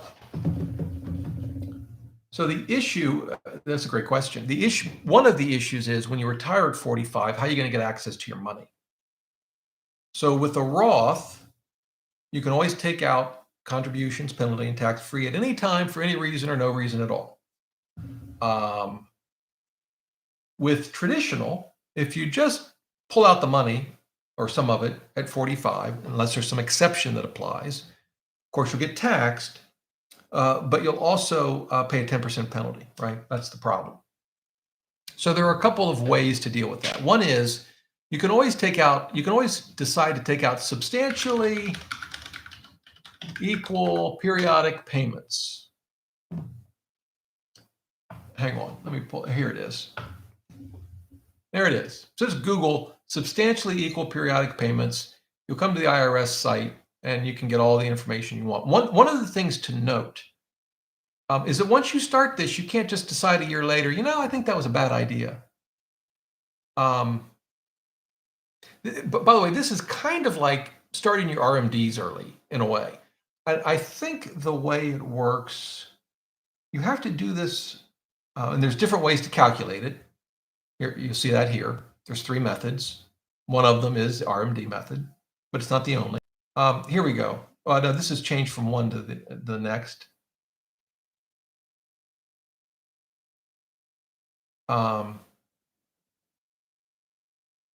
Here we go. This is what I wanted to show you. The substantially equal period payments must generally continue for at least 5 full years, or if later, until age 59 and a half. For example, if you begin taking payments out at age 56, on December 1, 06, you must not take a different distribution or alter the amount of the payment until 2011, even though your 5th payment was taken on December 1, blah, blah, blah. So in other words, at 45, you got to do this till you're 59 and a half, if I read this correctly. But that's one option. Another option, particularly if you have other funds for the first 5 years, is you can start doing Roth conversions. So imagine you have some money in taxable accounts that you can use for your first 5 years, from 45 to 50 or whatever. And because you're not working, you're not making any money. So your tax bracket's really low. And you could take your Roth money and take 1 year worth of living expenses and convert it to a traditional. You have to wait 5 years. I did a video on this 5-year rule in conversion. You got to wait 5 years, and that applies for every conversion you do. But you do that every year, and you sort of build this Roth conversion ladder. That's another approach that you can take. And I like that approach if that's what you do. But then ultimately, the question of Roth versus traditional, and I'm working on videos on this, comes down to your what you'll pay in taxes if you do a Roth, right? Because you pay your taxes on that contribution before you put it in. It's after tax. So if you're going to do a Roth while you're working, what's your tax rate? And then if you do a traditional and you pull it out, let's ignore the 10% penalty for a moment, and you pull it out, what will your tax rate be then? And that's very difficult to figure out. We're talking years down the road. We don't know the tax brackets. You think you know what your financial situation will look like, but there's no guarantees. Generally, if they're going to be the same, let's just say 25% from the moment on either end, then in theory, it doesn't matter. Both comes out in the wash.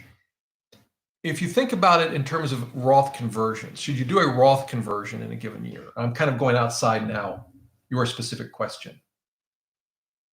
Let's say you've got 10 grand, you're thinking about converting it from a Roth to a traditional. And it'll trigger 2,500 in taxes. We'll just assume 25%. If you're going to pay the taxes out of the converted amount, so you're going to take 10,000, move 7,500 into a Roth, take the other 2,500 and pay the tax, right?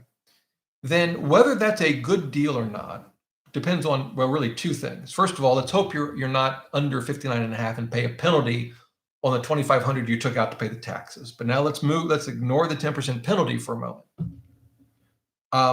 It's going to depend on your tax rate when you would have taken the traditional out. If it's 25 on both ends, doesn't matter. It's a wash. There are other advantages to Roths, no RMD, great for inheritance. Putting those issues aside, just taxes, it's the same. And if you think about it this way. You convert 10,000, after taxes, it becomes 7,500. Let's assume your investments double to 15,000 and you take the money out tax-free. You got 15 grand after tax. Let's assume you don't do the conversion. There's 10 grand in there, it doubles to 20. You take it out, you get 25% tax. That's 5 grand. It leaves you with 15. Either way, it's 15. That make sense? I'm doing a video on this. I'm working on it. Where it gets a little different is if you don't pay the taxes out of the amount converted. So you convert the full 10 grand, 10,000 from traditional into a Roth, and you pay the 2,500 out of your checking account. By the way, in the first hypothetical, this is more than you asked, I know. Is anyone even still watching? Anyway, in the first hypothetical, you often hear it's really good if you keep the money in a Roth. The longer you have to after the conversion, the better. If you're paying the tax out of the amount converted, time has absolutely nothing to do with it. Doesn't matter if you keep it in there for just the next year or 10 years.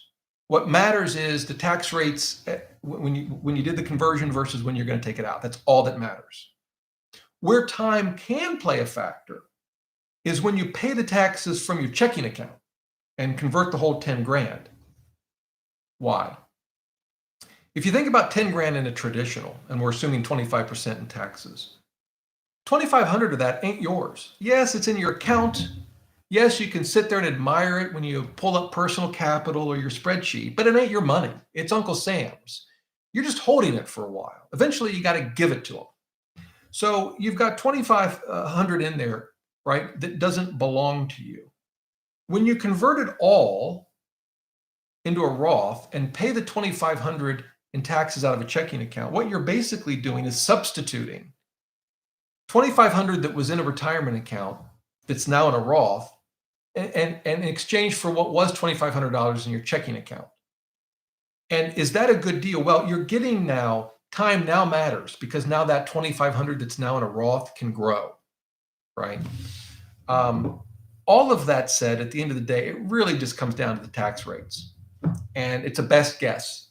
For all of my research, there are extreme cases where your best guess is pretty solid. Like in Mr. Famous's case, if you retire at 45 and have virtually no income, and you might be able to convert without paying any taxes or very little, right? Just depends on the circumstances. But I hope that answers the question. I don't know. I kind of feel like I kind of went outside, I colored outside the lines on that one. I'm going to be honest with you. So now someone wants to know about T. Is that Mr. T? Salmo, thoughts on T? Could be Mr. T. I watched the A-Team as a kid. Wasn't my favorite show, but so what they're probably asking about is AT&T. Look at this dividend yield. Holy cow. So they're going to cut that, by the way. I don't know when, but that's going to go down. The short answer is, I think AT&T, if you're looking to invest in individual stocks, I think AT&T is worth analyzing. What do you think of that? I've not analyzed it. Maybe we could do that together, like on a live show. Although a lot of my analysis, I'm sitting there reading like a 10K or something, or listening to earnings calls. So that would be kind of boring. Not that this show has necessarily got everyone on the edge of their seat, but whatever. So I think it's worth considering looking at. But I've just not done I've not done any analysis of it. How are we doing on time? 12:40. All right. I am way behind once again. Man. This is an easy one. Andrew, would you recommend long-term triple leveraged S&P ETF if our plan is long-term investing? No. It's just too much for me. You just have to come up with your philosophy. Mine is don't invest with leverage. Now, I know I'm not personally, it's different than if I sort of do margin, take a margin investing. But like this is like a pro shares kind of thing. I mean, by the way, when the market's up, man, it looks great, but you can take a beating. Okay. Let's see. Peter, what do you think about investing a small amount of money in cryptos and take advantage of their upswings to purchase equities, assuming you hold them for a year? So I own a very little bit of crypto. I don't own Bitcoin. And it was, to me, it's tiny, tiny, tiny fraction of 1%. And it wasn't even based on a percentage. I don't view it as part of my asset allocation. It was no different than when I go to Vegas, which isn't that often. I play craps when I go. Love it. It's no different. So the whole thing about upswings and I think most people are better off avoiding crypto. And mine are more like I was interested in the whole metaverse thing and some smart contract stuff. But even the smart contracts, people think it's the wave of the future. I don't see it. They talk about DeFi.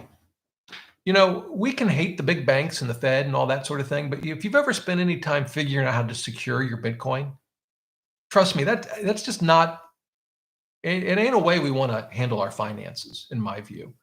And then people will say, well, eventually we'll have, the platforms that can do this. And and all you've done is change the middleman. You've just replaced one with another. I like having a bank that I can sue if something goes wrong with my account. Maybe over time, there'll be regulations on all of this that make it more secure. But then, the more secure and less volatile we make it, people will stop talking about it, right? I get these spam comments on this YouTube channel. There's probably some already on this video. They never spam us about index funds. Hey, reach out to so-and-so who has a great trading strategy on Vanguard index funds. Never. It's all Bitcoin crap. Anyway, see, I'm getting fired up now. I think I'm just tired. By the way, though, if you want to take a small amount, invest in crypto, have fun, or baseball cards, or individual stocks like I did, I got no problem with that. Why do you favor, this is from Ram, why do you favor Google Sheets over Excel? Well, I don't think with Excel, can you do like Google Finance functions? I just find it easier. I like the Google Finance functions for the spreadsheet. Vishnu, I am looking to place my money in iShare funds. One is a TDF and the other is an AOA. I am worried about iShare's history of fund closure. I didn't know they had a history of fund closure. Do you think my fear is warranted? I don't know. I don't know TDF. I know AOA is one of their core funds, right? What's TDF? I think AOA, isn't that 60-40 maybe?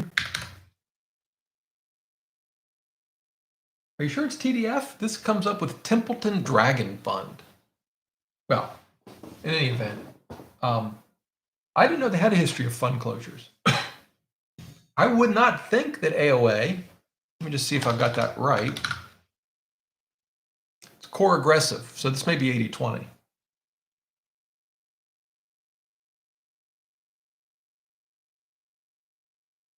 Yeah, it's 80/20. I wouldn't think it's at risk, but I don't know. Yeah, as your comment says, it's got 1.7 billion, which is not, it's big, but like, you know, let's just like, well, we'll do VTSAX. What's this have? It's got 300 billion. Yeah, it's an interesting question, Vishnu. I don't know. I didn't know they'd closed a lot of funds. Jay, is there something you would replace bonds with in your portfolio right now? No, I don't think so. I'm not. Again, January, I'll be making some moves. I'll be buying some I bonds, getting my bond portfolio back to basically 50-50 tips and either BND or maybe a combination of that and some treasury, intermediate term treasury, and just leaving it alone. Just close my eyes when yields go up. And then open them back up when enough time has passed and the funds have benefited from the higher yields. It's funny that we're so scared of interest rates going up. You would think that'd be a good thing. I mean, I understand it's not in short term for bonds, but in any event. Gage says, my Roth is, and it lists a whole bunch of funds. I am 21 years old. May you please offer your opinion? I mean, you don't have to ask twice. I'm happy to give my opinion. So the first one is SWPPX. That's just a Schwab S&P 500. Nothing wrong there.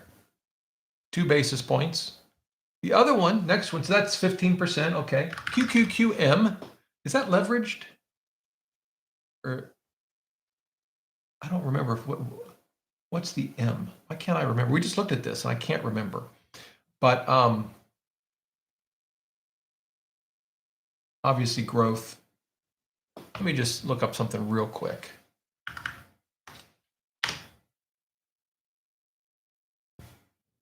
What is, here's the Invesco website.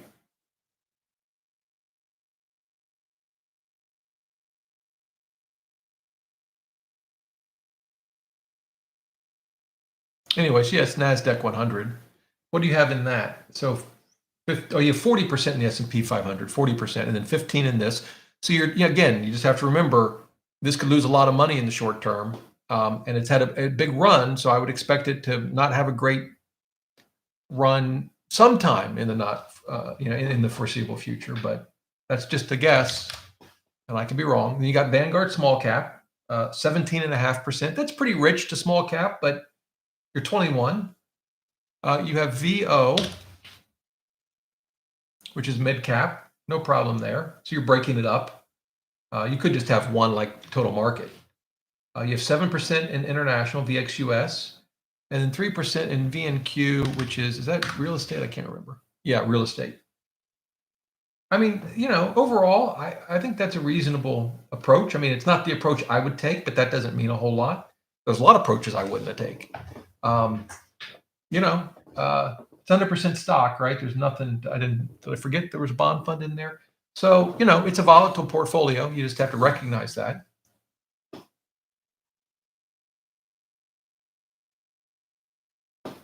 So Charles said, sorry, before when I said VTUX, I meant VXUS. Yeah, that's what I thought.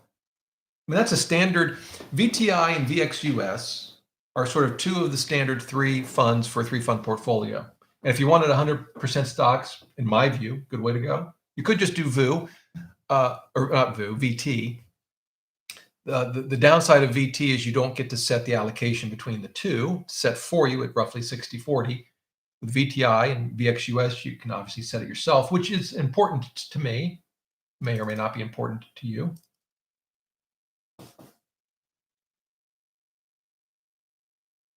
Mike says, would you consider a video on the importance of owning low turnover funds inside a taxable account versus high turnover funds as it relates to short-term gains? Yeah, I can do it now. Turnover refers to how often does the fund buy and sell, and they do it as a percentage. So, like, what percentage of the fund's value on average that gets churned each year, bought and sold. And with index funds, the turnover is, really, really low. With actively managed funds, the turnover can be quite high. And I'm trying to remember now where in Morningstar. Oh, here we go. Where in Morningstar we can find this. I'll show it to you. So this is QQQ. This is the portfolio tab. And it's expressed as a percentage. It's all the way down here, 5%, which is pretty low. 5% is pretty good. If we want to compare that to like VU, VU might be a little lower, I would guess. That's my guess, be lower than 5%. Yeah, 4%. All right. Now those are both index funds, right? Now let's go to ARK. Let's see how Kathy Wood is doing on the turnover. Go to portfolio. Let's guess. What do we think? I'm gonna say, I don't know that she doesn't, I don't know that she does a lot of buying. I'm gonna say 20%. That's my guess. 71%. Holy wow. So there's two problems with high turnover. One is, you pay for it in transactions. So the funds have to pay to make all these buys and sells, and that gets charged to you, the shareholder, and it's not part of the expense ratio. So it's in addition to the expense ratio. If that seems odd, think about it this way. At the start of the year, they report their expense ratio. They don't know what their transaction costs are going to be. I mean, yeah, I'm sure they can estimate it, and they plan for it, but they don't know for sure. So it's expensive, and now depending on the fund and the size, it may not make that much of a difference. But the other thing is, and this to Mike's question, it can trigger taxes, right? Because it can trigger capital gains. Now, I think the funds probably try to minimize taxes by offsetting gains with losses on their sales, but it can generate pretty significant taxable income potentially. And let's see if we can figure that out for ARK.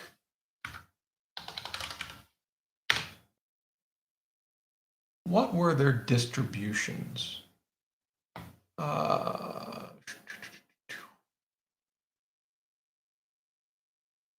Maybe we'll do performance, although that's not, I really want to see distributions.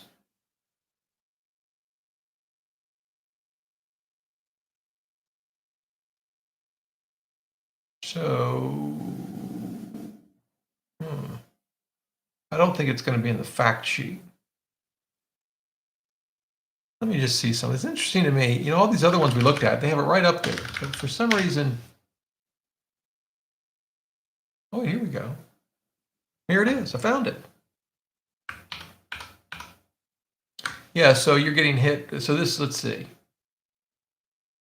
Oh, that's the QSIP. Okay, here we go. Here's the fund. So here's the ARK fund we were looking at. ARK. Let me make it a little bit.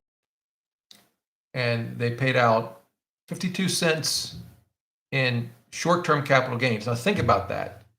It was trading at, call it $90, right? So that's 0.5% in short-term capital gains, roughly 0.5. I don't remember what it traded at the end of the year, but yeah, 0.5%. And then another 0.25% in, well, there it is. There's the total. So another 0.25% long-term. So yeah, it it adds up in taxes. I'd rather not pay that. Double Dog, what are the downfalls of moving funds from a taxable to a Roth IRA? You can't do that. I mean, you can contribute to a Roth IRA, but you can't. Conversions would be from like a traditional IRA to a Roth. Oh, does it count towards a contribution to a Roth? Yeah, you can't convert from a taxable account to a Roth IRA, at least not that I've ever heard. Yeah, it would count as a contribution. And then you have to make sure you don't exceed the income limits on the on being able to contribute to a Roth IRA. It's very complicated. RH wants to know, curious, what is your current stock bond ratio? Well, that tells me you didn't watch my video a couple of days ago. No, just kidding. It's 83-17, and I'm working to get that back to 80-20. So do you plan to rebalance into bonds with all the stock gains you made last year? Yeah. I mean, I'm trying to do it without triggering any taxes. So I do it with dividends and interest. I do it with new contributions. I do it in my retirement accounts. And so if it takes me a little while, I don't worry that I don't have to do it right today. It could take me a couple of quarters. That's okay.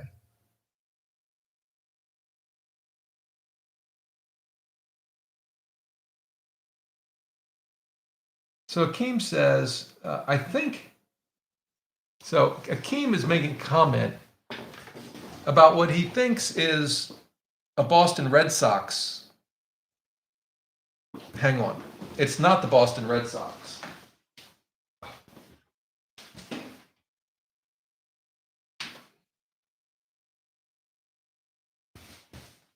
This is close up. Can you see that? I don't know. There it is. I got a little bit of glare. So I worked at the Public Company Accounting Oversight Board, which was created by the Sarbanes-Oxley Act of 2002. It regulates the auditors of publicly traded companies. My best job by far, loved it there. I was in the enforcement division. So we investigated auditors, which means we'd call them up and say, we want all of your work papers for such and such an audit and reviews, which are quarterly reviews, and other documents, and we review them. And then if we thought there might be a problem with the audit, we would institute a formal investigation, which requires the PCOB, the board, to authorize. And then we'd start taking testimony, which is what we called a deposition. It was fun, loved it. Auditors didn't like us. I mean, I tried to be nice because, in all seriousness, I think certainly at the big firms, they're doing their best to get this right. The last thing they want to do is get an audit wrong. Trust me, they're spending a fortune and trying to make sure everything is right. Some smaller firms, there were some that I don't think really cared about getting it right. But for an individual auditor, I mean, they're scared to death of the PCAOB, and I get it because the PCAOB can end their career. You think you make a mistake and maybe this or that'll happen, but no, in the world of auditing, particularly if you're a partner or maybe even a senior manager, if you blow an audit, your career can be over, done. I mean, what happens, by the way, not that you guys even care about this, but if you get sanctioned, it's usually you can't audit for a year or two, assuming it's not an extreme case. But certainly at the big four, your career is done, right? Because you're just not going to get hired again as an auditor. It just, and that kind of makes me sad. I think I don't know. I think some people, they make an honest mistake. Anyway, I would not want to be a public auditor.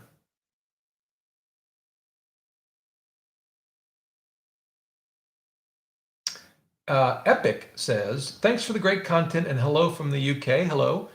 I'm watching Alex Rider. Is that an embarrassing thing to admit? Maybe I need to go back and edit. I like that series. It's in London. Have you seen a provider such as Portfolio Visualizer that provides UK-based returns? I sure haven't. If I come across one, I'll let you know, but I have not. Mike wants to know, what do you think about having higher weights in REITs in lieu of not owning a home? Personally, I wouldn't. REITs in a residential home are they're really kind of two different things. I probably wouldn't. That's what I would do. Gregory, great question. I just retired from the school district in June of 2021. Congratulations. Age 58, nice, with a pension. I like it. Can I now open a Roth IRA to put money into? Well, there's no age limit, so you're not too old. And that's true for traditionals now as well. There used to be an age limit on traditionals, 70 and a half, but now that's not there either. The issue is that the amount you can contribute to a Roth, so you're 58, so in 2022, or even tax year 2021. So that's interesting. I keep saying that's interesting because all these different issues start popping into my head. For 2022, It's 6,000 plus $1,000 catch up, so that's $7,000, or your taxable compensation, whichever is less. And the term is modified adjusted gross income, but let's just taxable compensation. So in 2022, if you don't make any money, you can't contribute to an IRA.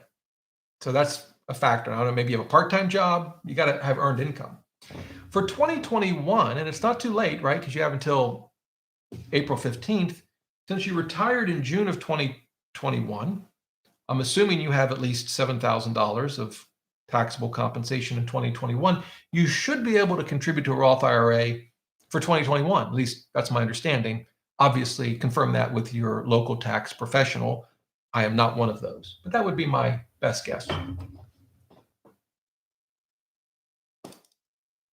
And by the way, chat, feel free to tell me I'm wrong about anything.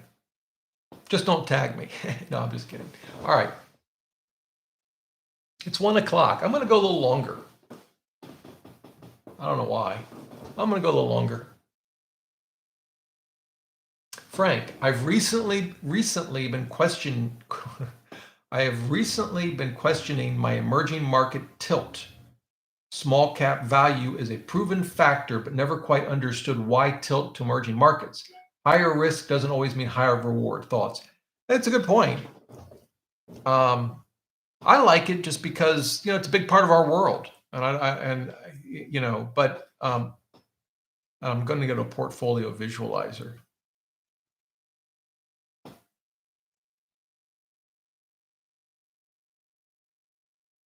I'm just going to put in 100%. And all I'm really interested in is looking at. So this goes back to 95.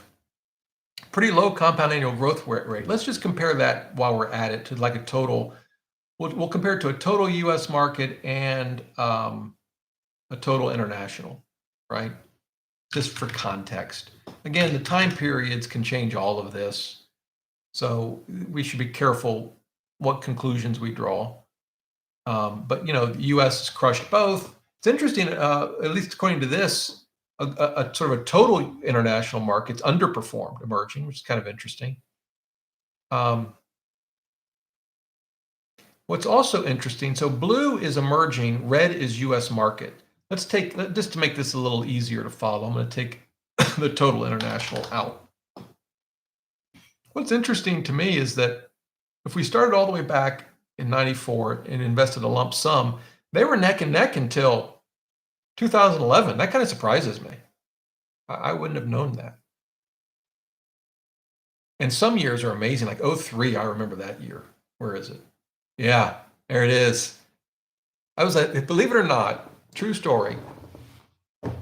I was a partner at Winston and Strawn, and the way their partnership, the year end was like January 31. It's a weird year end, and it fouls up it changes your taxes. So like for a year, you only have 1 month of income, taxable income. But then when you leave the firm, whenever, you have like 23 months of taxable income. And so what people would do is they would save their what would be their eventual tax bill, so they didn't get stuck, even if it's 10 or 20 years down the road. You'd save that. So I had it saved, but then I ended up leaving pretty soon afterward, and I figured out how to deal with the tax liability. And I took that money, and in 2000, I'm not kidding, the beginning of 2003, I put it in emerging markets. And I had no idea what emerging markets were. That's a true story. 50, I think it even did better than that. It was the VMAX. I'm pretty sure it was VMAX. Has VMAX been around that long? I can't imagine it was any other fund. But I don't know if VMAX been around that long. This is Vanguard's emerging market fund. Yeah, this one goes back to 07. Oh, but this is Admiral shares, so I could have had an investor share class. I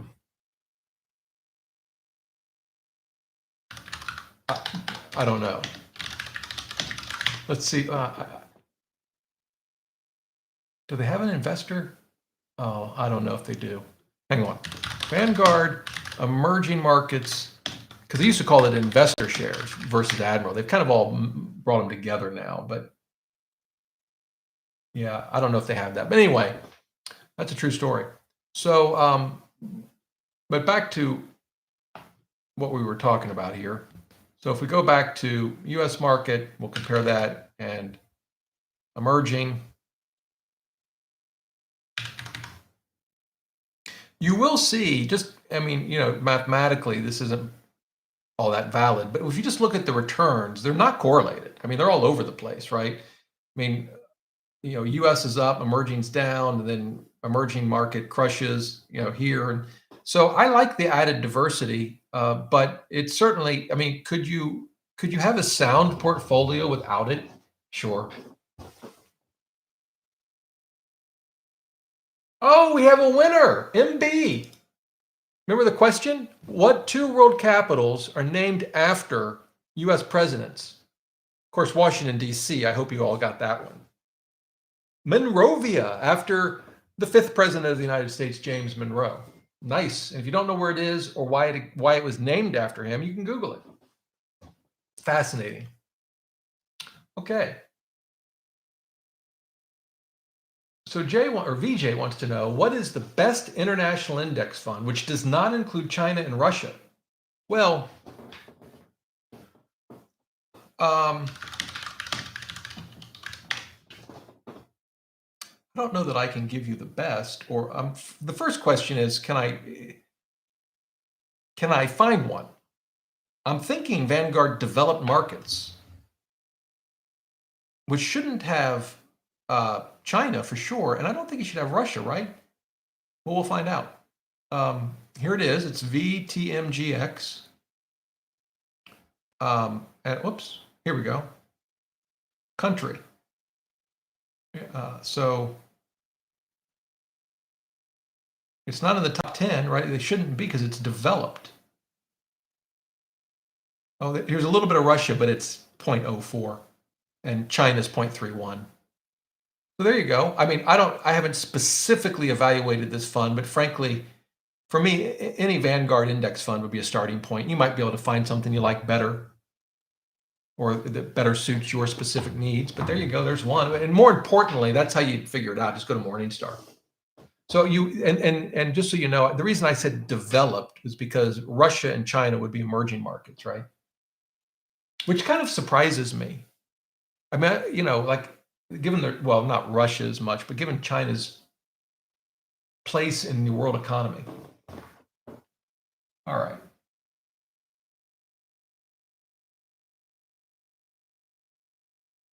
So some people have asked some questions twice, which is fine. I think I've covered them. I'm doing my best not to miss anything. Ron, opinion on BBN and IRA. No idea what BBN is.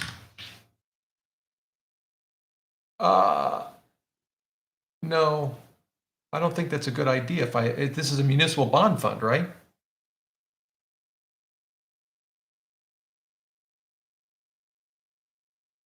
So if the taxable municipal bond fund, that word taxable is odd to me, but assuming this is, a bond fund that's not subject to federal income tax, you're in an IRA, you lose that benefit because you're not paying taxes in the IRA, at least while you own it anyway, right? Because remember, with a municipal fund, all other things being equal, you're getting a slightly lower rate in exchange for that tax benefit. Well, in an IRA, that won't do you any good if I correctly understand BBN in your question. So there's some things like REITs, you pretty much always want to own in a retirement fund. Munis, you always want to own in a taxable fund. Bonds, I think, particularly with the low yields, make an argument to have some in a taxable account. MB, have you looked into accelerating dual momentum by engineered portfolio? No, but man, that's a cool name. Accelerating dual momentum.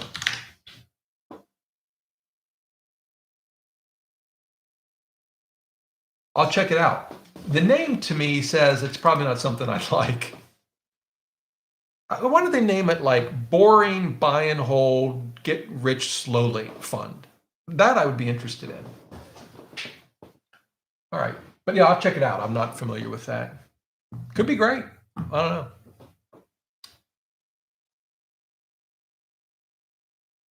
Huh. So that guy says, hello, sir. I am new to all this and can't seem to understand it. Is there an easier way to read everything? Well, I'm not quite sure what you do. If you don't understand investing, if you're totally new to investing, I'm going to assume that's what your question means. Buy Boglehead's Guide to Investing. That's a good first start. Not the only one. There's other good ones. I would start there.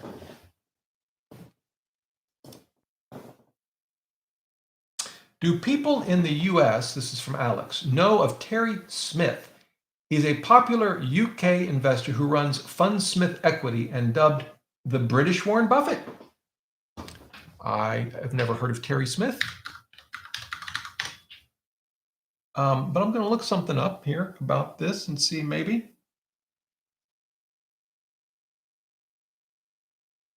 That's not what I wanted.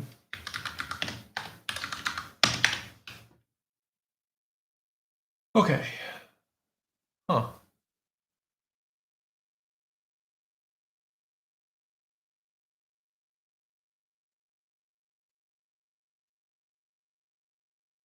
So he runs what? Fundsmith. Nope. Wait, maybe.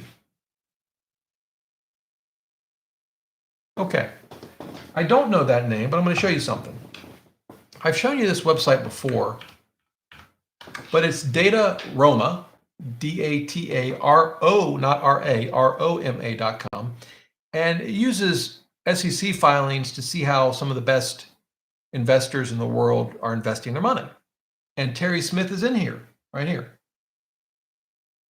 And if we click on Terry Smith, we see this would be based on the third quarter of 2021, and that's because data for Q4 of last year won't get filed with the SEC. I don't know what the time requirement is. Later this month, maybe. Talk about, 43 stocks, 36 billion. That's a big number. So it shows you their investments and their recent activity. One thing to keep in mind is that you can't just look at someone's portfolio. What matters is how much they paid for it. It's easy to find good companies. It's harder to have the patience to wait until their prices are reasonable. But I would certainly, I think this kind of website, particularly if you find a solid, what I think of as value investor, to look at their companies. But most of these will probably be overvalued today. It'd be my guess. Overvalued in the sense that I would not invest a large amount of money in them. But there you go. Great website if you want to focus on individual stocks. All right, I'm actually not, am I near the end? I'm not. I'll go a little longer, but I'm going to fall over soon. Okay. Zachary. Last summer, I wanted to buy a house. I live in Nashville, one of the hottest real estate markets in the freaking, not just the world, the freaking world. 30 plus offers, none landed. Where should I park my house money? Well, it depends when you want to use it. If I were parking house money today to use in the next 2 or 3 years, I might get a shorter term municipal bond fund in a taxable account. Probably what I would do. You could use, a high yield savings account. You're not going to get more than about 60 basis points.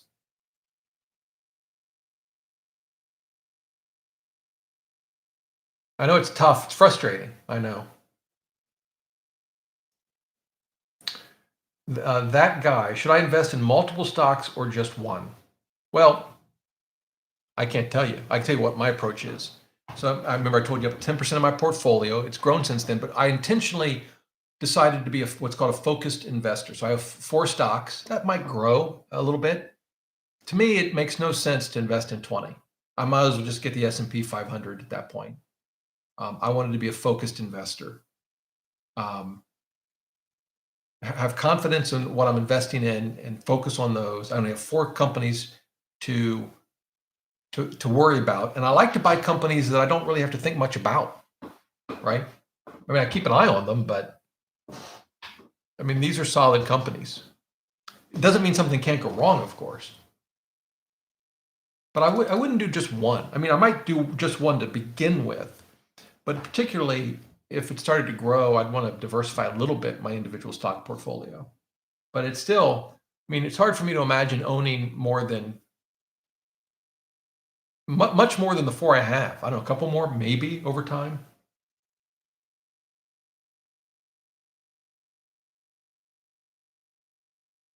In your book recommendations for 2021, you did not mention the book Two Funds for Life. Sounds like a rapper.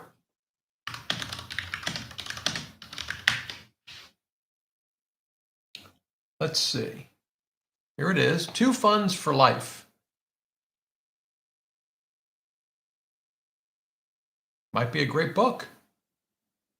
I don't know. When was it published? Yeah, it was published in 2021. I hadn't seen this one. He recommends 90% target date plus 10% U.S. small cap value. Yeah, that's approach that Paul Merriman has recommended, or where you keep it simple, so you have a target date, but then maybe you do small cap value to possibly goose your returns. I think it's a reasonable approach, but I'll have to check the book out. If I were a rapper, Two Funds for Life, I like it.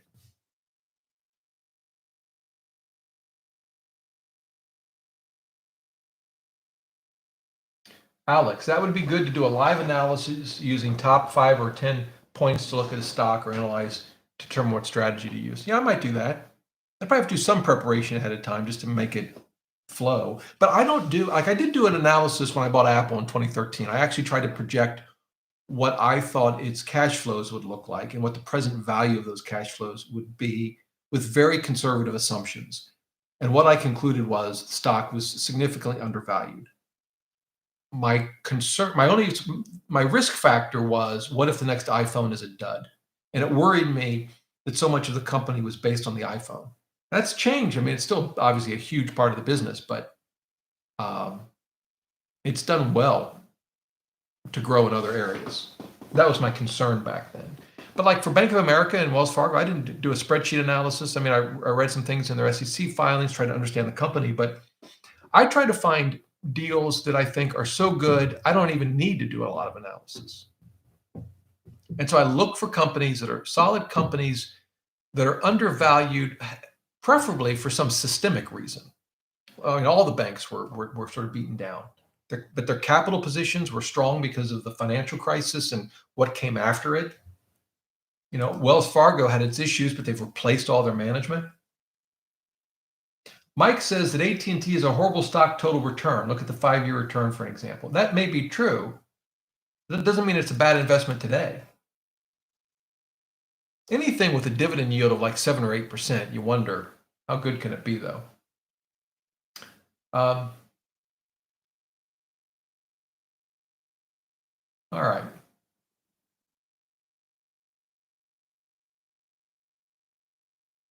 This is from Alchemist. How do you take into account post-retirement expenses for time to retire calculations? I guess I'm not sure what you mean.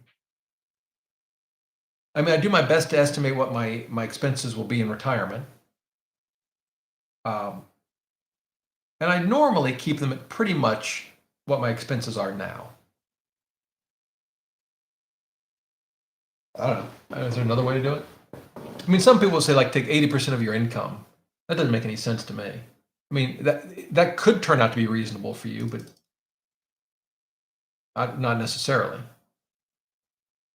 PHDG. All right, let's check that out.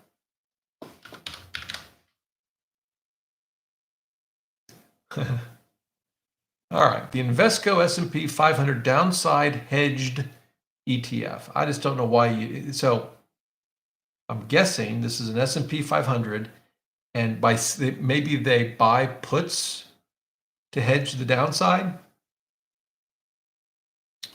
Be my guess. I think I've got to go to their website to actually understand. I think there's a lot of ways to protect against the downside. They all cost money. So the best way for me to protect against the downside is to make sure my financial house is in order, which is free. No debt, a low spend percentage. And I know that's not possible for everyone. But the more you can avoid costly insurance, which is what all of this stuff is, I think the better. Of course, that's easy to say when the market was up. If it's down 50%, I'll be crying. All right, I probably won't cry. I might. Here we go. To achieve positive total returns in rising or falling markets that are not directly correlated. Rule-based rate, blah, blah, blah.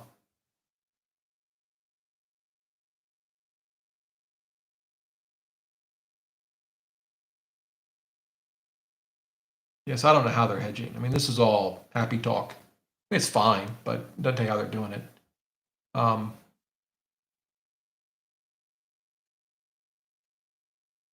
They're buying futures. That's how they're getting exposure to the S&P 500. I guess that's fine. I don't know. My hunch is whenever you get fancy like this, I just think it probably doesn't work out for the investor. PHDG. Let's see here.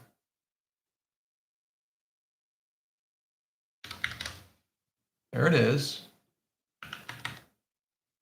And we'll just use, well, we'll use SPY.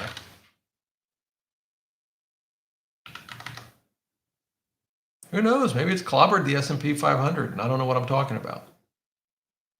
Maybe it hasn't, and I still don't know what I'm talking about. Well, this is from when? Well, for the last at least 8 years, it's significantly underperformed the S&P 500. Let's look year by year. So, yeah, so the red line is the S&P 500. And it has outperformed every single year but two. Underperformed in 2018, and it barely underperformed in 2020. So I'm not sure what they've hedged or why, but I don't know. I don't see the appeal to that one. But yeah, based on 47 seconds of analysis. This is Gage, how do I dollar cost average with different asset classes in my Roth when I can't buy fractional shares of ETFs? I wonder why that is. Do I have to choose one asset class to put my money into at a time, if that makes sense? Yeah, I mean, you can divide it up in a way that gets you as close to it as possible, I guess. I mean, the good thing about Roth, it's a Roth, right? You can always rebalance without any taxes anytime you want. Be curious where you're holding your Roth, though. Alex, what are the best tools and sites to use to analyze portfolio? Well, to sort of just keep track of my portfolio and know the asset allocation, I actually like Personal Capital. I like Portfolio Visualizer and Morningstar, obviously. We've looked at those. Honestly, those three probably give you about everything you need. Stock Rover is an interesting one. It's a little bit more complicated tool, and I'm working on that. I like it a lot. One thing it has is an income calendar. It shows you all your dividends and when they're going to come in. I do like sites like Data Roma for just trying to find companies to evaluate. But that may not be. You're analyzing a portfolio. I mean, those three are probably pretty good. The thing I like, I'll tell you the thing in terms of analyzing a portfolio. Morningstar, if you put all your investments in Morningstar, it'll give you a pretty good analysis, even for free, even if you don't have the paid account, which I no longer have. Let me see if I can show you what I mean. So I'm signing in, but again, this is a free account. I let my paid account lapse. Yeah, so this is a made-up portfolio. Excuse me. So the first thing to note is the user interface is crappy. They haven't updated. You know, it's like 1997 call, and they want their website back. Yeah, they just haven't updated it. So this is I call it a 3-fund portfolio, but there are 4 funds in there. But you get all this sort of at a high level All the analysis reports are premium, but I've never read an analysis report anyway. You can do other views. So if you go to my view, you can see the percentage weight, market value, the expense ratio, the dividend yield, return on equity, PE, and you can customize this with a ton of data. This is all the different fields that they have. And you pick one, I don't know. Let's say we want the 10-year return. You'd add it, and then we're going to move it up. So it's near the beginning, save. Here, it's over here. Yeah, that's how that works. You can get a lot of data. The X-ray is cool, but you need to be a premium member. That will X-ray your portfolio and show you all the different companies you own. Yeah, I've shown you personal capital. The thing about personal capital that I like is it allows you to drill down on your asset allocation with all the visuals and see exactly what your asset allocation is and where each class is coming from. That's useful too. Dave, thanks for the QQQM versus QQQ explanation. He says it's a lower cost version. Hi, Rob. Are there any good guides to using personal capital? I'm trying to figure out how to add I-bonds. Well, if you go to my site, let's see. I won't answer that question. Maybe I'll do a video on using personal capital. They're a partner, an advertiser. They don't sponsor any videos. I wish like Vanguard or Fidelity or Schwab pay me nothing. Particularly Vanguard. Technically, they're an advertiser, not on the YouTube channel. But I think to date, I've made a sum total of $0.00 from Vanguard. I'm rounding, of course. Anyway, what were we talking about? I-bonds. Yeah, I don't know. So here's the deal. We can create, like, let's just see. Can I edit this one or do I have to create a new? I may have to create a new. So we're going to create a new account, and I'm going to add a portfolio manually. And we'll just call it I-bonds. I don't think I can do this in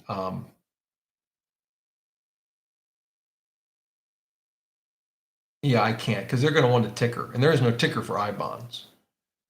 I wonder, let's do this. More. I could do other assets. So the thing is I could put it in as other assets, right? And I could call it I-bonds or whatever. And you could put the current balance. So you just bought it. It's got 10,000 done. And it's going to show up under other assets. But it's not going to be linked. You're going to have to update the amount yourself from time to time. But I don't know of any way, because I-bonds aren't traded. You can't trade an I-bond. You can't sell it. You only sell it back to the government. So I think that's the best, as far as I know. And that would be true with any of the tools. You couldn't link, like Stock Rover, you can also link your accounts, but you could be the same problem. Sudden loops, why do you choose VFWAX over VTIAX? I didn't know that I chose one over the other.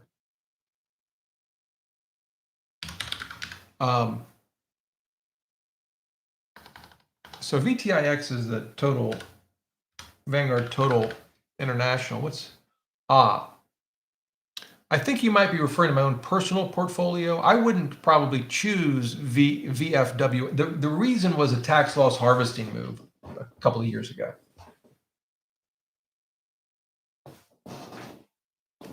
So yeah, that's the answer there. Someone, let's see, who's this? John. He wants me to compare in Portfolio Visualizer. I'll put it up on the screen. BND versus BNDX. So this is international bonds, right? And this is US bonds. Which one will perform better? I have no idea. So we get what? We get 7 years of data, thereabouts, 8.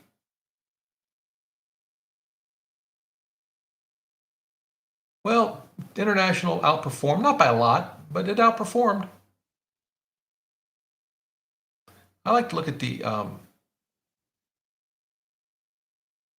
year to year. So red is international.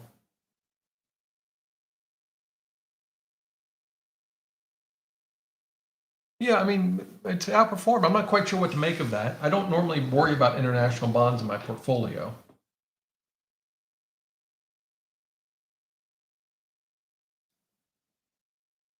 Looks like we've had some interesting comments in the chat.